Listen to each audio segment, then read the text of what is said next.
Hey guys, welcome back to the channel. This is a story about what if Naruto trained by Hashirama and Madara for Chunin exams. Before I start, please support for more amazing content and do consider subscribing to my channel and share this video with your friends. This is written by ChaosEmperorNex and link in the description and support writer. Let's start the video. Founder's Legacy Chapter 1. Madara's Will of Fire. Hugging the edges of buildings and fleeting through the shadows, a small figure makes its way toward a gargantuan monument with 4 distinct faces carved onto it. Judging by the bursts of speed in between momentary pauses of caution, one would deem that the figure is in incredible urgency. Upon closer inspection, the small figure is revealed to be a young child, no more than 6 years of age. A young boy, evidently, possessing a mask of panic and dread. He glances over his shoulder, hearing the angry shouting of the villagers of Konoha, and quickens his pace. Kill the demon. Avenge our families. We must finish what the fourth started. He always hears their curses as he walks the streets. He constantly endures their angry glares and scathing looks. Yet, on this day, it is always worse. October 10th, the annual Konoha village festival that marks the day that the fourth Hokage defeated and killed the demon fox that assaulted the village 6 years ago and sacrificed his life to do it. Incidentally, this day also happens to be the young child's birthday. A taint of moonlight ripples down through ash-gray clouds, illuminating the boy's face in a pale and cold glow. He has soft features that accentuate innocence of youth yet, at the same time, are adorned with angular edges honed by emotional turmoil.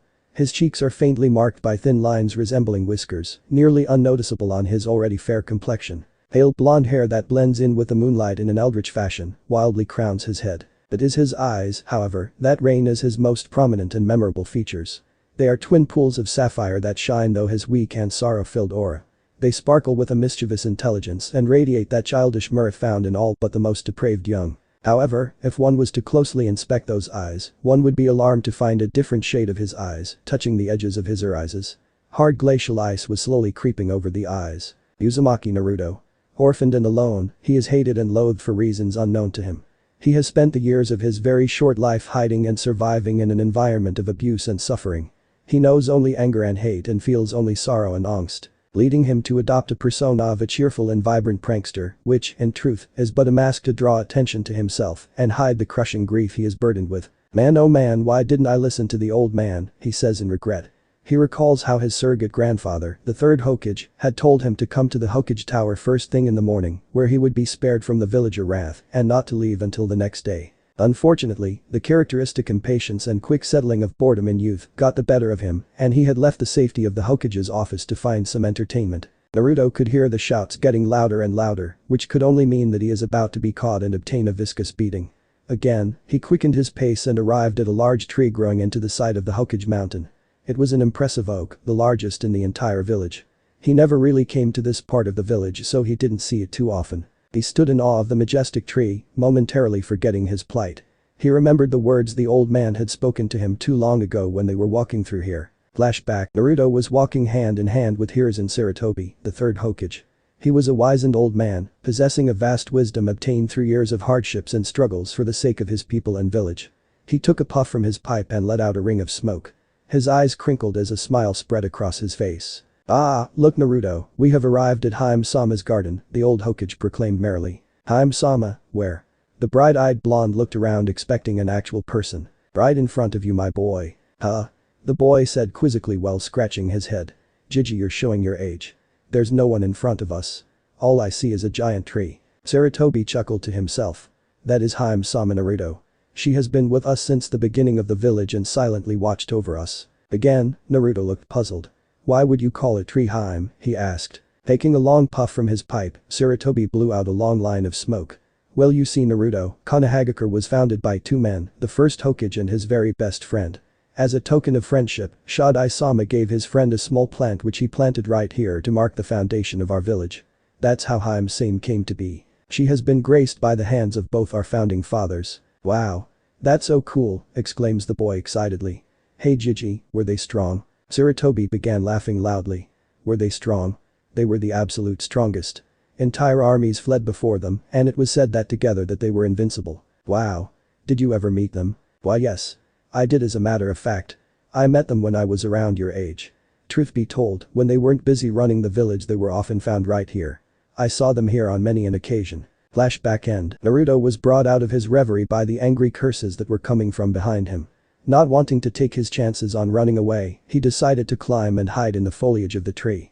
Climbing higher and higher, he settled down at the top of the massive trunk where branches, thicker than the length of him, shot off skyward. Peering through the branches for his pursuers, Naruto felt something where he was sitting. Standing up, he ran his hands over where he was seated not a second ago and felt something. Upon closer inspection, he found that it was the Konoha symbol that all Konoha shinobi wear. Yet, the weird thing was that it wasn't carved into the tree rather, it was growing out of the tree like the knots at the trunk. Suddenly Naruto froze, he could feel the villagers closing in on him. He didn't know how but he could always feel people in their moods. It was strange and he never told his Jiji in fear of being ostracized for being different. He did as he always did, he hid within himself. He went deep into his own mind and retreated from the world, making his presence as small as possible. He did it often when he was being chased or targeted. He did his best to be invisible and hide himself from aggressors. Damn it. Where did that demon bastard go? Maybe it ran somewhere else. Let's go look. No. It has to be here somewhere. We have the place surrounded. That fucking monster couldn't have gotten away. Hey, check the tree. He might have hidden it. Naruto's blood froze. He could feel his heart go into overdrive as fear gripped his insides. He began to sweat and hyperventilate. Rapid labored breaths escaped his lungs as panic took over. Wait. That shot I saw a sacred tree. We can't just go and climb a national treasure.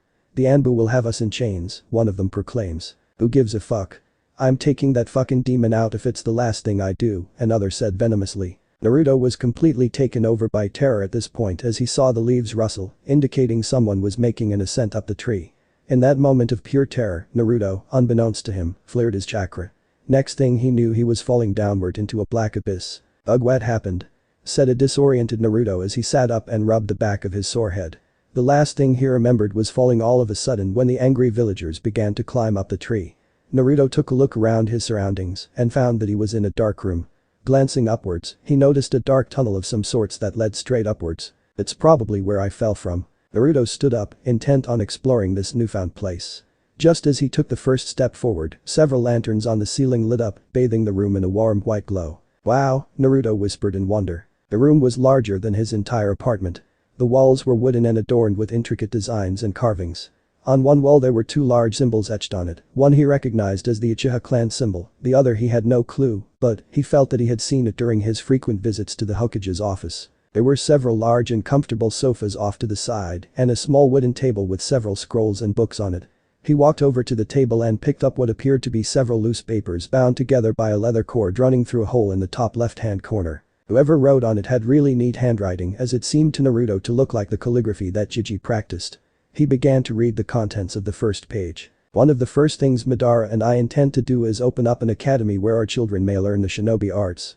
It is imperative that they learn to defend themselves as the various clans have grown incredibly hostile at the pact made between the Uchiha and Senju. We both fervently pray that our children do not have to live trough the horrendous wars that we have yet. We know that things will continue to remain unstable for years to come. Here, I have written down several chakra control exercises here that were meant to be used in said academy. However, Madara quickly tore up my original draft with some unsavory words. To quote Hashirama Baka. How the hell do you expect our children to do these exercises? They may be fine for chakra monsters like you and me, but mere kids will end up with chakra exhaustion doing these. We're trying to nurture our children, not kill them. Asshole. Anyways, I've put too much time and work into this to simply discontinue it. Who knows? We might just have a kid come along with chakra levels equivalent to ours and in need of unorthodox training methods. So without further ado, I present to you Chakra Control for Monsters. Hashirama Senju. Naruto put the booklet back down on the table. Sounds interesting. I should tell Jiji about this place, but first I gotta find a way out. He walked away and headed towards an archway that led into a long hallway. Naruto headed down it and saw that there were several more archways along the hall and that it ended in a dead end. Peering through the first archway he came across, he gasped at what he saw. A massive chamber with a ceiling so high that Naruto couldn't see anything except a black expanse. He noticed on the wall adjacent to the entrance that there are several weapons lined across. Knives, kunai, katanas, notachis, bastard swords and several other weapons that he could not identify. However, what caught his eyes was a certain section of the wall that was cleared of weapons save for three. One was a gunbia with 3 tomo on it. The second was an oversized sword that was easily bigger than Naruto. The last was the most unique of the three. It was a katana without a guard and shone mercurial silver. Managing to take his eyes off the weapon, Naruto slowly took in the gargantuan room. It's a training room. Realizing the function of the room and deciding there was nothing else to glean from it, he left and went back into the hallway. Looking down the hall, he went to the next archway and stopped before entering. It was filled with rows and rows of scrolls and books. The library was not even half the size of the training room, but it was still impressive. Deciding that it would be better to explore the rest of the compound rather than lose himself in curiosity, Naruto turned around and looked at the last two archways. These actually had doors, instead of just being openings in the walls. Opening the first door, he found that it was a rather sizable bathroom, complete with a stone shower and an indoor hot spring. Whoever lived here must really have liked their comforts. It's like a luxury hotel here for shinobi. Turning on his heels, Naruto went down to the last room and pried the wood in the doors open. This room was distinctively smaller than the other three and was rather empty for the most part. The only noticeable furniture were two simple beds on opposite sides of the room. Naruto noticed, however, that between the two beds, the wall was covered in pictures. The largest of which depicted two men with their arms draped over each other's shoulders and smiling widely. One of the men had long straight black hair and tanned skin. Naruto recognized this man as the Shodaime Hokage because he often saw a picture of him in Jiji's office. The other man also had long black hair, except that his was wild and disheveled. He had a pale complexion that made Naruto think about the Uchiha police force that would always follow him to make sure he did not get into trouble. Naruto looked at some of the other pictures. One of them was of the Shodai standing next to a beautiful woman with red hair. There was another of the Shodai holding a small blonde-haired girl in his arms. Then there was a picture of the other man standing next to someone who looked nearly identical to him, although the man with wild hair looked much younger in this picture. There was a really funny picture with the Shodaime, the wild-haired man and another man who Naruto recognized as the Nidaime Hokage. The Shodaime stood in between the two men and smiled widely while the Nidaime and other man openly glared at one another. Several other pictures adorned the wall, but Naruto simply glanced over to them and made his way to the bed on the right. There was a book, similar to the one he had picked up in the entrance room, laying on the bed. He picked it up and read the title. The Art of Seduction, by Madara Uchiha. Seduction in itself is a form of genjutsu. It is a hidden compulsion that, when mastered, can hone the mind and perfect psychological warfare. The theory behind it is to capture the heart, with the mind and body falling in tow soon afterwards. A subtle movement of the head, a slight shift in weight, they can inspire thoughts of grace and power. The throwing of a kunai should be done in a way that it exemplifies the beauty of ease and show experience and mindset of battle. All these serve to instill yourself in the hearts of both enemies and allies, regardless of sex. Naruto put the book down and began thinking to himself. I see, so that other man next to the Shodaime must be this Madara person. Makes sense. He looks 100% Uchiha to me. As interesting as the book was, Naruto was more concerned about leaving the hidden compound. It would not do to escape the angry mob only to die of starvation from being trapped in a place where he could not get out and no one could find him. Naruto decided to head back to the library as it was the only room he had not actually explored. Re-entering the room, Naruto felt a strange feeling wash over him. He actually enjoyed reading, but because every time he attempted to enter the library, he was unceremoniously kicked out. Walking between rows of scrolls and books, he reached the center of the room that had a large wooden table littered with papers and a rather large scroll. The scroll immediately piqued his interest. He knew that several jutsu were often recorded in such scrolls and were used to teach the higher level ninja. Maybe I can learn a super cool jutsu and surprise Jiji with it. I can't wait to see the look on his face when I show him. Naruto placed the scroll on the ground and unwound it, sending the scroll rolling all the way to the end of the wall. Wow, it's really big. Examining the scroll, Naruto realized that he could not make heads or tails of it. It was covered in strange symbols and patterns that were entirely foreign to him. He walked along the long piece of parchment, hoping to find something that he could understand. Once he reached the center of the scroll, he found that there was a large empty circle drawn there. He sat down in front of it, contemplating the function of the scroll and what he should do with it. Maybe I should try to put some chakra into it. I remember Jiji sometimes put his finger on a piece of paper and an anbu popping up out of nowhere. Recalling how the old man taught him to channel chakra a while back, Naruto made the ram symbol with his hands and concentrated until he felt that tugging sensation from his gut. He then placed his hands on the scroll and did his best to send out as much chakra he could. The effect was instantaneous. All the symbols began to glow a faint green, and Naruto stared in wonder as the circle in the center turned into an eye. A deep crimson eye that glowed with power. A small black pupil formed in the center, circled by 3 black tomo. Naruto was officially freaked when the eye began to move, shifting, looking around, until its gaze fell on him. The moment it saw him, it bulged and he couldn't help but stare at it. The tomo began to spin, and Naruto followed their cycle with his own eyes. Faster and faster they swirled, capturing him in their hypnotic dance until all he saw was a black expanse that quickly swallowed him. Naruto stood dazed, his mind a complete blank as he stared off into the black abyss. His face was completely impassive and his brilliant blue eyes were glazed over. In that moment no thought passed through his mind, no emotion fluttered in his heart. He simply was. Have you come seeking power? At the sound of the voice, Naruto was brought out of his trance and he whirled around to find the owner of the voice. He found a tall young man staring down at him, arms crossed. He was dressed in red armor reminiscent of a samurai. Underneath the armor, he wore a full black-sleeved shirt and had his hands covered with gloves. Dark leather boots laced over black pants made out of the same material as his shirt. On his back was the war fan that Naruto had seen in the training room. The young man had pale white skin and thick wild disheveled black hair. His eyes were the same as the strange eye that he last remembered seeing. Wide-eyed, Naruto breathed, Madara-cha, indeed little one. And who might you be? Madara's voice was sharp and strong, one that was used to giving out commands. You am a man Naruto Uzumaki yes sir, Naruto gulped. Madara's eyes narrowed and he studied Naruto up and down. Interesting. So my first pupil possesses neither his eyes nor his body, rather his chakra, Madara mused. As Naruto put on a confused expression, the Uchiha legend quickly snapped a question. Tell me young one, you found a scroll and channeled your chakra into it and then found yourself here did you not? Naruto simply nodded dumbly. That scroll is a training method Hashirama Senju and I developed so that we may train future generations without having to pull capable soldiers from the front lines to fill teaching positions. It is a work of genius on our part truthfully. Jutsu may be sealed away to be used on the battlefield without the expenditure of chakra or time-consuming hand seals, but what we did was far more complex. An intricate system of several seals coupled with a reverse matrix allows for the absorption of chakra and the casting of an indefinite space-time jutsu within a jinjutsu. Madara said all this very smugly, but Naruto had no idea what he was talking about. He just continued to stare at the man, still attempting to process the fact one of Konoha's founders was standing in front of him. Upon realizing that Naruto had not understood a word he said, Madara simplified it for him. Scroll takes your chakra and converts it into mine then casts a jinjutsu on you. Oh, Madara resisted the urge to shake his head. Still I'm surprised you activated it. It takes a large amount of chakra for the jinjutsu to be cast. It is why Hashirama and I never utilized it. It is impractical for training young children. Hey, does this mean you're going to train me? Naruto asked excitedly. The idea of being trained by a legend was too good to be true. Madara stared at the young Uzumaki for a while, taking in his bright smile and studying his childlike persona. Madara was not fooled. He could see past the mask that the boy put on. There was a deep grief hidden in those eyes. The glacial ice creeping into those star sapphire eyes had not gone unnoticed by him. Curious, he decided to test the child. Hold out your hand. I will ascertain your worth. Using my hand. How does that work? Madara's eye narrowed and Naruto's hand quickly shot out and he muttered an apology.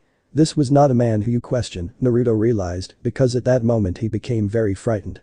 He decided that it would be best to simply obey and shut up.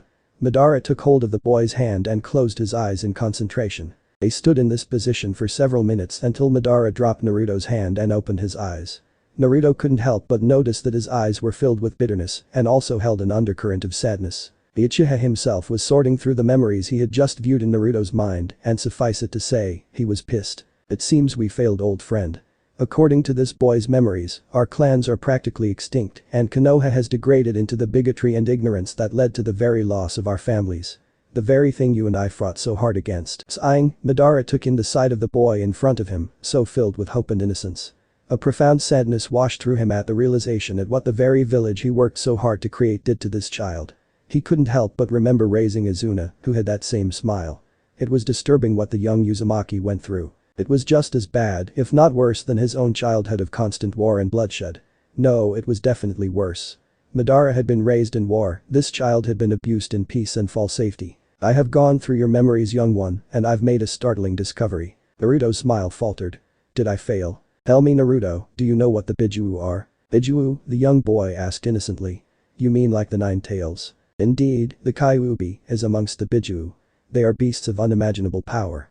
During my time, Hashirama and myself were the only ones capable of subduing one. Naruto smiled up at the Uchiha and said, yeah but, the fourth managed to kill the Kyuubi. No. He did not. Huh? The Bijuu are living masses of chakra. They do not possess a soul like other living creatures. Therefore, they cannot be killed. As embodiments of nature they are truly immortal. This was nothing like the story that Naruto had heard from Jiji. If the fourth didn't kill it then what happened? Madara, having made his decision, began laying the foundations of his recently formed plan. They cannot be killed but they can be sealed. However, a creature as powerful as the Kyuubi can only be sealed in a human.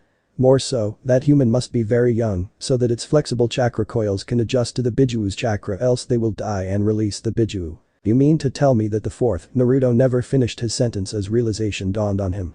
The curses, the hate, the way he was always called demon. Then there was how his birthday perfectly coincided with the day of the Kyuubi attack. Naruto couldn't say anything. He was abused his whole life, and the people who he had actually trusted had lied and betrayed him. Tears formed in his eyes, but before they could spill out, a harsh voice entrapped him. Naruto Uzumaki, Madara's eyes glowed crimson and he crossed his arms. He stood tall and proud, his face etched in a grim mask. I have seen men 5 times your age and veterans of many battles who would have ended their own life if they were forced to go through what you have. You have an unyielding will and a very noble bloodline to back it up. I will offer you a deal. A deal? Naruto sniffed as he wiped away unshed tears. Yes. The scroll has converted enough of your chakra into my own to allow me to perform Ninja no Umarekawari no Jutsu. What does that do? It allows me to send all of the chakra I have into your body, modifying it into my own. Madara had to suppress a chuckle at Naruto's look of horror. Do not worry, you will not turn into me, but rather, it will be as if parts your physiology will change to resemble my own. Almost as if you were my child who inherited my genes. The change will not happen all at once but gradually over a period of few months. You will inherit my knowledge as well as my powers, which coupled with your Uzumaki and Senju blood, will make you stronger than I ever was. Naruto mulled it over in his head. He could gain the powers of one of the most powerful shinobi to have ever lived in exchange for some changes in his body that were bound to change anyway due to human growth. What do I have to do in exchange? You did say deal. Madara smirked. Smart child. In exchange for my power I want you to destroy Konoha and rebuild it as the way it was meant to be. Naruto looked thoroughly shocked at what Madara had said. What do you mean destroy Konoha? Madara simply shrugged. The means will be up to you, but I have seen Konoha in your memories and it is not the one that I worked so hard to strive for. Hashirama and I gave up a lot for the village and in no way did we mean for it to turn out like this. My terms are this: realize the dream of the Uchiha and Senju clans by making Konoha the most powerful village. Make it so it longer has to suffer the loss and tragedy of war. If an enemy does emerge, our power must be so great that simply by turning our gaze on them, they will falter in despair. Naruto crossed his arms and tilted his head as he thought about. In all honesty, Madara was pretty much asking him to become Hokage, which was already his dream. Looking up at the legendary Uchiha, Naruto nodded and said, deal. Perfect, Madara smiled as his Sharingan began to spin madly. Chapter 2. Deception. Chakra in its simplest and purest form desires one thing: balance. Push and pull. In and out. Yin and yang. Such is the principle that the world is based on, and it is what keeps it functioning. In my meditations I have found that therein lies the greatest potential for shinobi.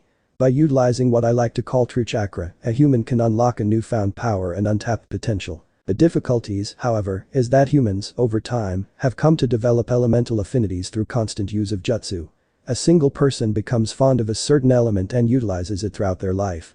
This causes elemental chakra to build up within the body, which becomes an inheritable trait to any offspring produced. I speculate that is also the source of those abilities that are unique to bloodlines. However, the elemental affinity is both a curse and a blessing, as it gives way to techniques of respective affinity while, at the same time, converting true chakra into elemental chakra. It is a great loss because true chakra can be so easily tainted and difficult to store within the body, yet its effects and benefits are astounding. I found that it greatly enhances the physical being, resulting in an increase of overall performance, strength, speed, stamina as well as superior senses. I have also found that it increases one's growth even when said person is well into the prime of their life.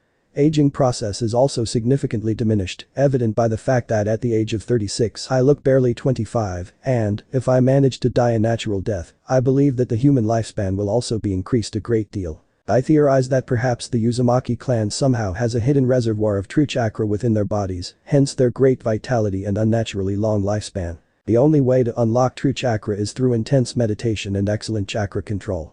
The process is not unlike the one used for senjutsu, however, whereas natural energy requires an open mind to commune with nature, true chakra can only be found by turning one side inward. The chakra within the body must be refined by having the chakra circulate through the body at rapid speeds in fine and highly compressed waves.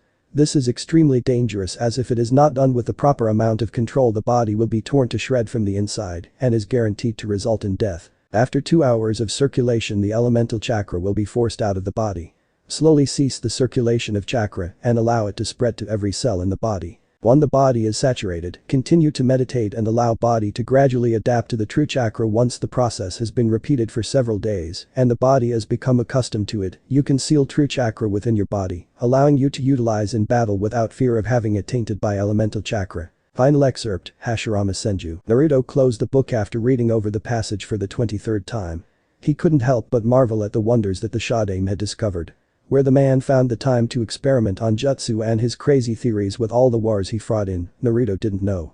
Not to mention there were several dozens of more works that he had authored down in the hidden compound. If the writings of those two had been released to Konoha, instead of being hidden down here, the Fire Country would be ruling over the entire continent, the young boy thought. As Naruto got out of the chair and headed out of the library, he went towards the bath he was so fond of using. Entering the luxurious room, carved entirely of stone, he headed over to the counter and stripped out of clothes and carefully examined himself in the mirror. The Shodaime Hokage had been correct. After a year of utilizing true chakra, he had grown quite tall and his body had become more lean and defined. He was easily the strongest 10-year-old in the village. It had been 4 years since he discovered the compound hidden away by Hashirama and Madara. 4 years since Madara had poured his chakra into him and had given him access to the ancient Uchiha's power and abilities. Again, looking at himself in the mirror, Naruto took notice of the changes that occurred within him over the few months after Madara had performed his technique. His usual pale blonde hairs had grown thicker and wilder with deep black color seeping into their roots. His features had become more angular and he even took on Madara's jawline. To him, his most significant change had been his eyes. Eyes, which were once a brilliant and shining sapphire, were now cold glaciers. Focusing chakra into his eyes, he watched him passively as they turned into a deep crimson and 3 black tomo formed around the pupil. It was amazing, the true chakra already enhanced his vision a great and coupled with the Sharingan his eyesight was probably the best in the entire world right now. He channeled even more chakra into his eyes, feeling the chakra twist and grow heavy. The sensation was always a strange one for him. It was as if cold ice water was pouring itself onto his eyeballs, which was strange because according to Madara's memories, the sensation should be a burning one. Staring in fascination as his eyes changed shape and he watched as the colors reversed themselves. The tomo grew and turned a vivid crimson as a 3-armed swirl, reminiscent of a galaxy of stars surrounded by the black void of space, formed. This was Naruto's personal eternal Mangekyo Sharingan. He believed that due to his Senju and Uzumaki DNA, it shifted from what would have been Madara's original one. Not that it mattered. He had perfected his Sharingan and took it to heights Madara never could.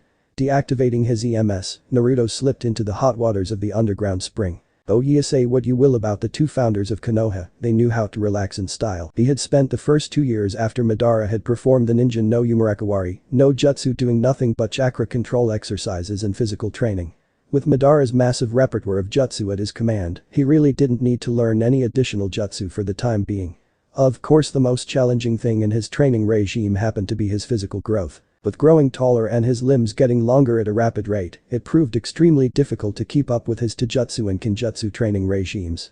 He became uncoordinated and sloppy in his movements. It was ridiculous to have mastered several katas and styles to only become disordered in a couple of months because he overreached or struck too wide. It was the main damnable reason that he was still stuck attending the ninja academy. He would have left the damn place if he didn't have a good enough performance to get hell out of there early. Here he was, capable of pulling off cage-level ninjutsu and having chakra control not seen since the first Hokage and stuck in an academy filled with children who could barely lift up a sword, let alone swing it.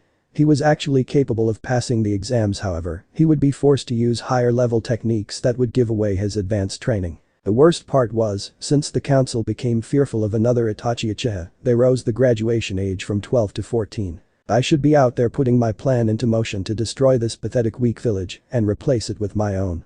Not wasting my time with untrained brats, Naruto thought vehemently. Heading out of the spring, Naruto grabbed a towel and dried himself off. He went back to the counter and mirror to put on fresh clothes. Throwing on white cargo pants and a sleeveless black top, he placed a black hottie over his head that had the Uzumaki symbol tailored onto its back in dark blue. Leaving the bath, he sent himself over the massive training room and without any hand signs, made 51 shadow clones.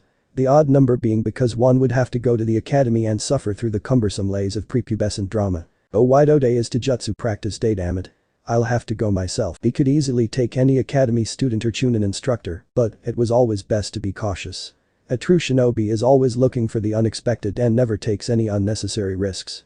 It wouldn't do for the instructors to learn he was capable of performing a kinjutsu like the shadow clone technique. It raised too many questions and brings unwanted attention. No, the best thing to do would be to act as normal as possible and have slightly better than average performance. He then divided his clones to train while he was away. 10 would work on Taijutsu, another 10 would work on Kenjutsu, and 20 would work on mastering the various jutsu he had sealed away in his head. As for the last 11, they would read Hashirama's and Madara's personal works and other documents the two had stored away down in his secret sanctuary. As left for the entrance of the compound, he expanded his senses to see if anybody was near the tree that hid his hideout. One of the great joys Naruto had discovered was that he was a sensory type and had prodigious skills in that field. Finding that there was no one around, he left and performed a shunsen to the academy with a sigh. As Naruto walked onto the academy grounds, he immediately felt several chakra signatures hidden away and following him. It had become a daily game for him and his clones to lose the Anbu that followed him around town to keep watch over him and make sure he kept out of trouble. Of course, right after class ended, his clones would go to the bathroom and dispel themselves, leaving behind a very peeved and confused Black Ops squad. At one point the Sandium had even asked if he would be willing to help train rookie Anbu by allowing them to use him as hunt and retrieve missions. The practice was discontinued when each and every one of them failed. Naruto glanced up at a tree where an Anbu was discreetly hidden away and waved towards him. There was a slight rustling of leaves to let him know that the Anbu acknowledged him. Over the years he had become familiar with their chakra signatures and had eventually let them know that he was aware of their presence. It was strange really, 90% of the village hated him, yet the division of shinobi that carried out covert and secret tasks under the direct authority of the Hokage shared a bond with him and accepted him. Hell, he was allowed to freely roam Anbu headquarters that was even off limits to most jonin. It was the only place, aside from the Hokage's office, that he was treated like a normal child. However, there used to be another group that followed him, but they had different chakra auras and practically no emotions traceable to his senses. They also looked different. For one, their masks weren't animal-themed, rather, they were entirely blank and had no engraved upon it. Not knowing what to do about them, he actually went to the old man to ask about them when he was around 8 years old.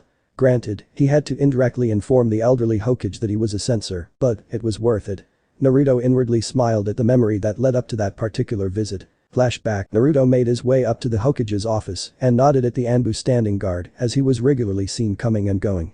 Continuing down the hall, he went straight for the door and being stopped right as he reached the doorknob. "Hey. Who do you think you are? You can't just enter the Hokage's office. You need an appointment." Naruto turned to find a middle-aged lady with too many layers of makeup staring down at him with anger and disgust, plain as day on her face. Wonderful, Naruto thought. A new secretary.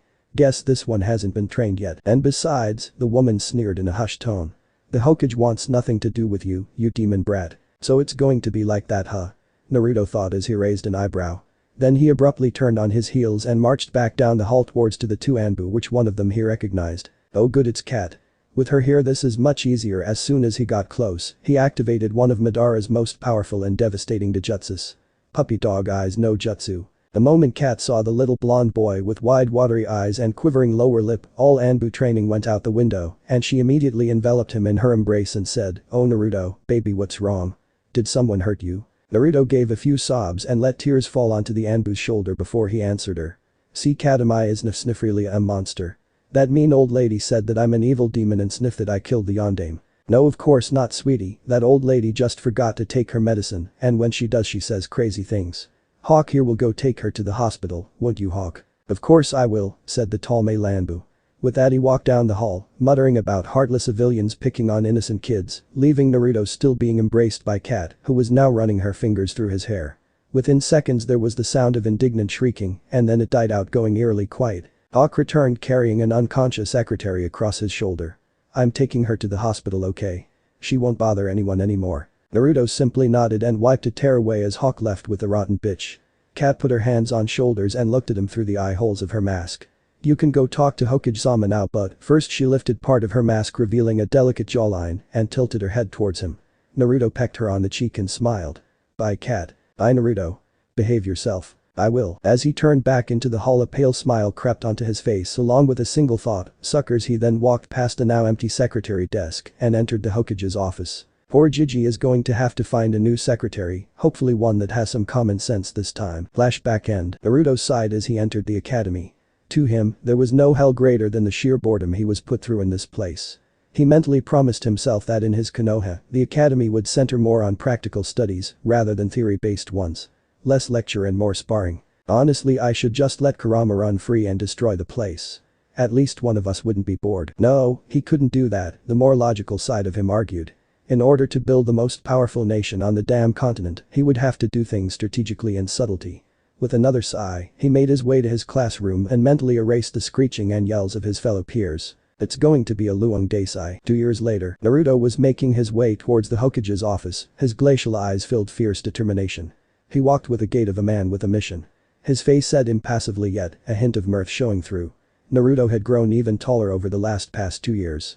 Currently, he was settled in at 5'5", 165 centimeters, quite tall for a 12-year-old. His hair had grown even longer, so now he kept it tied in a thin ponytail that started at the nape of his neck and ended at the middle of his back. His bangs covered his forehead and fell just over his eyes. All in all, Naruto was on the verge of manhood and caught the eye of every female in Konoha, even the ones that hated him. As he neared the office, he nodded at the Anbu standing guard and pointedly ignored the secretary. They knew better than to stop him unless the Hokage was in a meeting. Naruto knocked on the door, smirking to himself as he gave the old man a warning to hide his porn books. After a few seconds there was a gruff, "Enter." Naruto entered and said, "Yo Gigi," and closed the door behind him. The Sandium smiled up at Naruto. "Ah Naruto, what can I do for you?" Naruto sat down in a simple wooden chair in front of the Hokage's desk. The damn thing was uncomfortable. He once told the old man to get more comfortable ones, but was informed that it was a subtle tactic to allow the Hokage to appear more ease, while the person in the opposite side of the desk shifted around feeling discomfort. A simple psychological tactic to give him a small advantage in negotiations or questionings. Sarutobi Hiruzen may not be as strong as he was in his prime, but his mind was sharper and more dangerous than ever. Well, for one, you could find a better place to hide that smut you read, instead of dumping a stack of papers on it. Sarutobi flushed and quickly took said book and threw it into one of his desk drawers while performing several hand signs to hide it with a genjutsu. Naruto shook his head and sighed while adding another mental note to an ever-growing list for the future. Maintain active sex life to keep yourself from getting addicted to porn in advanced stage. Straightening himself and folding his hands on his desk, the Sandium asked, as if nothing had happened, "How may I be of service, my boy?" "Digi, I need you to do something for me." "Oh?" Sarutobi said, while raising his eyebrows. The boy never asked anything of him these days. In fact, he mainly kept to himself and went off to who knows where to do who knows what. It bothered the elderly Hokage a great deal. Several years ago, Naruto changed a great deal. Gone were the bright smiles and spontaneous outbursts that usually marked his presence. That child was replaced by a cold and distant one who rarely displayed emotion and simply stared at you impassively. Sorrow filled the old man as he felt that he had failed the young man sitting before him. The village ostracized and openly hated him, and he was powerless to stop them. This young boy had to suffer through so much at the hands of people who owed their very lives to him. It was downright disgusting. "I'm so sorry, Minato. I've failed you." "Gigi, I want you to pull me from the academy," Naruto said. Whatever the old Hokage was expecting, this wasn't it. He immediately began spluttering, and Naruto, "But why? It's your dream to become Hokage, isn't it?" "My dream is to change Konoha for the better and make it unrivaled," he answered coolly. Being Hokage isn't necessarily a must in order to accomplish that. The Sandium Hokage stared at the young man who used to scream to world that he would take his place as Hokage when he was a small child. "Naruto, what has this village done to you?" thought the Sandium sadly. As for the why, well, to be frank, the academy is more of a determinant rather than a beneficiary at this point. "What do you mean a determinant?" he asked Naruto, in wonder. Closing his eyes and sighing, Naruto thought over on what he was about to do and decided it was worth it. Opening his eyes, he fixed the Hokage with a dead serious look. "Can you secure your office?" he whispered. Immediately shifting from a doting grandfather to a Hokage meaning all business, Sarutobi nodded and activated the privacy seals in his office. Looking at the young man and staring back at him in all seriousness, he asked, "What is this all about, Naruto? I know about me being a Jinchuriki, and before you even ask how, let me just say that the signs are all there and all you have to do is carefully read them. In fact, I'm positive the Aburam and Nara in my class have figured it out. You might want to talk to their parents." Ignoring his surprise, Sarutobi decided to pursue Naruto's reasoning. "Do you fear that those two will tell others and that you will be forced to leave?" "PFFT, I couldn't care less about them," he said coldly. "The academy has nothing to offer me. I estimate my abilities to be around mid to high Chunin. Do you have proof of your claim?" the Hokage asked seriously. Naruto Simple held out his hand and gathered chakra in the middle of his palm. Within moments a sphere of ice blue, rotating chakra filled his hand. The Sandium stared eyes wide and mouth agape. "Rasengan. But how?" "Mom and Dad both left a chakra imprint within the seal. They passed down several useful things for me to know. For instance, the Kyuubi attack was the doing of Arujache. Mom seemed to think it was Madara Uchiha, but I have a good authority it wasn't him. Sarutobi sat there in silence for several moments as his brain processed all the information. 1. Naruto was aware of his parentage. 2. He now knew that the Kyuubi incident was an instigated attack. 3. Somehow, the last possible name he wanted to hear was being brought up.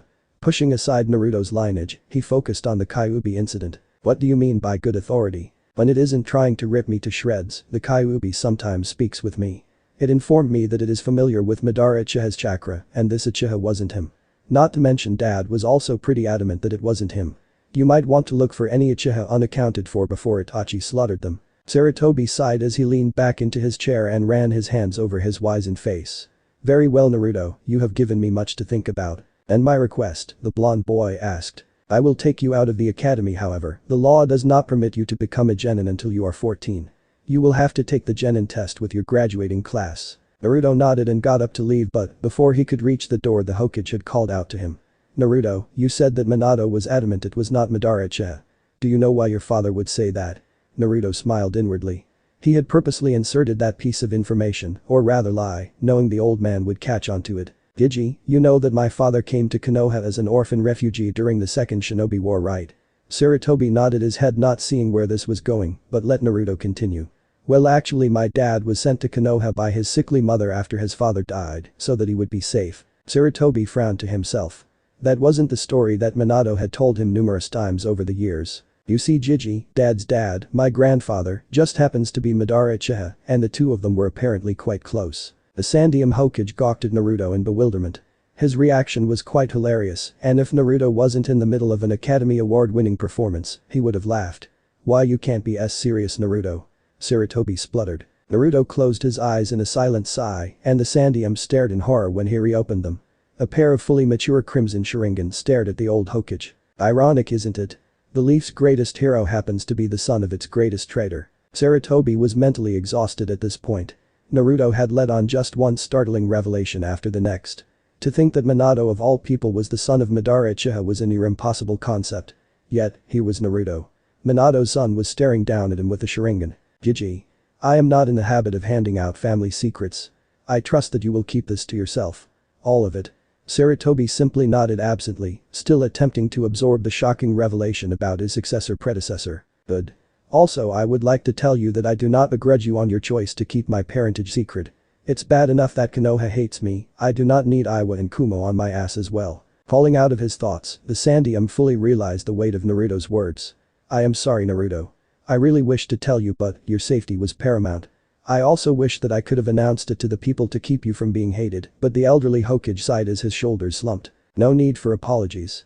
I will be going then. The Sandium was shocked, again, when Naruto seemed to be sucked into a hole in the air and simply disappeared without a trace. That boy is bad for my heart he thought to himself while chuckling. The sun was setting behind the Hokage monument, making the lone figure sitting on top of the Yondium Hokage's face invisible. Said figure had a maniacal smile spread on his face that, if seen by the Konoha civilians, would ensure mass panic and mayhem. The old man's guilt makes him easy to manipulate. Sentimental old fool. His actions have divided the village into numerous factions. Clans, civilians and shinobi groups are so busy vying for power that they leave Konoha weak. The space a few feet from Naruto became distorted and one of his clones walked out. It walked over to him and handed him a scroll. The documents you specified are sealed within, said the clone before poofing out of existence. Naruto smirked as the clone's memories were added to his. The documents were entirely legal. Though the method of obtaining them were entirely illegal. The end justifies the means after all. Time to pay a visit to one dad's old friends, Naruto muttered to himself. Standing up, he swallowed himself in Kamui as the maniacal smile reappeared onto his face. Phase 1 of his plan had begun. Chapter 3. The first domino. Drip dot, drip, drip dot drip. Slowly, a pair of eyelids lifted, revealing eyes akin to the northern seas, captured in the frigid white wastes of the poles. Glazed over, not fully aware where they are, the eyes watched as ripples traveled through the water below and flow into seemingly endless darkness. Drifting there for several moments, the eyes simply stare off into nothingness. No thought could be discerned from them, nor any brief fleeting of emotion. Apparently empty as the space they were currently located in. Yet, a subtle shift in the ripples causes the eyes to stir. As the glaze over the eyes drifts away, the water below begins to slowly frost away, and, as the eyes completely clear, the entire scape turns into a frozen expanse of snow and ice. The darkness recedes, leaving a pale gray sky streaked with hues of gold and pink. I don't see a battle raging outside. If that's not the case, what's with the visit? Getting lonely, Brad? A single icy eye peers through blonde locks over a black-clad shoulder towards the direction of the heavy and deep voice. Turning completely, the eyes stare up unimpressed at the sheer mass of blood red, clashing terrifically with the white and blue realm. Resting upon colossal human-shaped claws rippling in crimson fur, an equally massive head sporting a Cheshire grin filled with man-sized fangs, took over the vision of the glacial eyes. Peering into the cold eyes was another pair of the opposite affinity. Seeming of raging fire as scarlet irises pushed against ink-black slits. Each color trying for dominance. A sound of pulsing gales came around as tails rose like great leviathans and thrashed about. Sorry. Got lost in thought. Didn't mean to disturb you, the softer yet equally strong voice responded. The snow reverberated as a dark chuckle raced across the hollow field of ice. Then I suggest you leave, the powerful voice growled in amusement.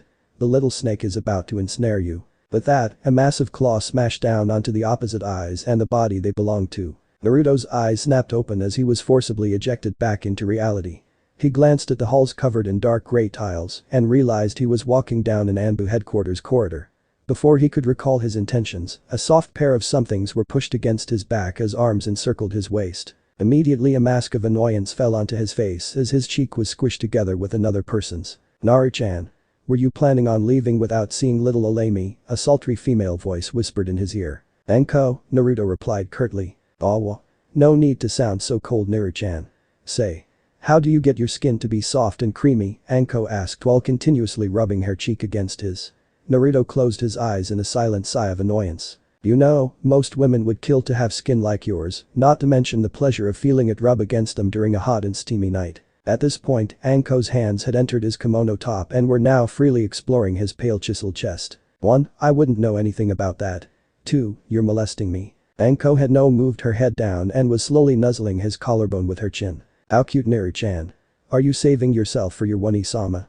And it's not molestation if you're enjoying it, Anko whispered seductively. Unresponsive, Naruto turned his neck and bit Anko's exposed ear. Hard. With a yelp, she sharply elbowed him in the solar plexus and he was forced to let go. She then swiftly turned, neatly tripping him in the process, and quickly mounted him, giving him a full view of her. She was a beautiful young woman with purple hair, barely into her 20s, and was wearing a long pale yellow trench coat over an armor mesh shirt and a miniskirt that was more mini than skirt. In the few seconds Naruto had been appreciating her assets, Anko hit him pinned to the floor with ninja wire and kunai. Normally this would have been easily avoidable for Naruto, but he had to keep up with his facade of being only Chunin level. Anko had proceeded to undo Naruto's kimono top and slowly traced the tips of her fingers across the smooth muscles of his abs. Anko, Naruto deadpanned. She stopped to stare at him. Enough. No, she smiled cheerfully and in the blink of an eye, slashed a kunai across his cheek and began lapping up the blood that was flowing. However, due to Naruto's accelerated healing, the wound quickly closed. In response, Anko gave an insane smirk. That's what I love about you, Naru-chan. I can keep cutting you and cutting you. As soon as she said that statement, she slowly drew a line across his chest and began dragging her tongue across the ruby droplets that formed. You really should stop doing this, Anko. Oh, but Naru-chan, it's so much fun. If you keep this up, one of these days, I'm going to rape you, he said in a completely cold and neutral voice. Anko felt shivers travel up her spine and looked down at the bound young man with angelic features, with deep hunger embedded into her eyes. She began grinding her hips across his lower abdominals. Naru-chan, she moaned. You're making me horny. The shadow of a smile crept onto his thin lips. Bye, Anko. Anko went wide-eyed and said, don't you da poof. Before she could finish her sentence, Naruto burst out of existence in a cloud of smoke, leaving Konoha's snake mistress livid and streaming curses loud enough to be heard throughout the Anbu HQ. Sitting on top of Anbu headquarters, the corners of Naruto's mouth twitched as the Shadow Clone's experience was transferred to him. If it wasn't for the fox's warning, he'd be trapped with a sadist with a snake fetish. He made a mental note to allow the fox to have some fun in the future and cut it loose for a short amount of time. Inhaling silently through his nose, Naruto surveyed Konoha from his vantage point. Anbu headquarters was located behind the Hokage Tower, close the gargantuan monument. About a quarter of a mile away was the Torture and Interrogation Department building, housing several captured foreign shinobi, traitors and whoever ended up on the bad side of the Hokage. The three buildings, the Hokage's Tower, Anbu HQ and the T-Building, were the most secure buildings in the village. Of course, Naruto could easily sneak in and out of the buildings with ease. His stealth coupled with his sensory abilities made him the best infiltrator in the nation. In fact, once the Anbu knew of how he had left the academy, they had immediately taken their favorite blonde for further training under their watch. The Hokage, for the last 3 weeks, had to deal with several of his Anbu captains, pleading with him to allow Naruto to be drafted into Black Ops. His natural talent would make him perfect for infiltration and assassination missions. As Naruto sat, gazing outward and taking in the peaceful scenery, he felt a chakra signature appear behind. He slowly moved his head to gaze over his shoulder at the person and found an Anbu with a sparrow mask. The Anbu winced as the cold frozen eyes locked with his own. He knew of the boy but interacted with him very little. A lot of the upper-level Anbu were on friendly terms with him, but the rest normally stayed away. The kid had an aura that screamed danger to the elite shinobi. The way it was so cold and even oppressive gave him the presence of a silent killer. It was an all-too-familiar aura. Identical to one of Konoha's greatest traitors, Itachi Uchiha. Breaking away from that frosty gaze, the Anbu felt shivers travel through him. Uzumaki Naruto, you are to report to the Hokage's tower and immediately make your way to the council chambers. Clear and concise, the Anbu delivered his message as he was ordered to. However, Naruto simply returned to look back at the rooftops of Konoha, acting as if he had never heard the Anbu. A full minute passed as the two stayed perfectly still. When the Anbu finally decided to reiterate his message and stepped forward, Naruto burst into hundreds of black butterflies, leaving behind a faint dust cloud of dark purple. Too much like Itachi, Naruto strode down the hall and made his way to the heavy white doors guarded by 2 Anbu. As he approached them, he gave them a silent nod of acknowledgement, which they returned before patting him down to make sure he wasn't armed. The only things they pulled off him were 2 scrolls. Though he couldn't see their faces, he could feel they were surprised when they saw that one of the scrolls had the Fire Daimyo's insignia sealed onto it. They gave that one back to him because anything with the Fire Daimyo's emblem was not susceptible to search without the bearer's permission or expressed consent from the Daimyo himself. The other one they unwound to examine. Storage scroll, he voiced impassively. One of them nodded before running his hand, laced with blue chakra over the scroll, making sure it did not contain any weapons or harmful substances. After thoroughly checking it, they handed it back to him. They parted the doors and let the young man through. The Sandaime Hokage, Hiruzen Sarutobi, sighed for the 23rd time in the last hour. The council was bickering as usual.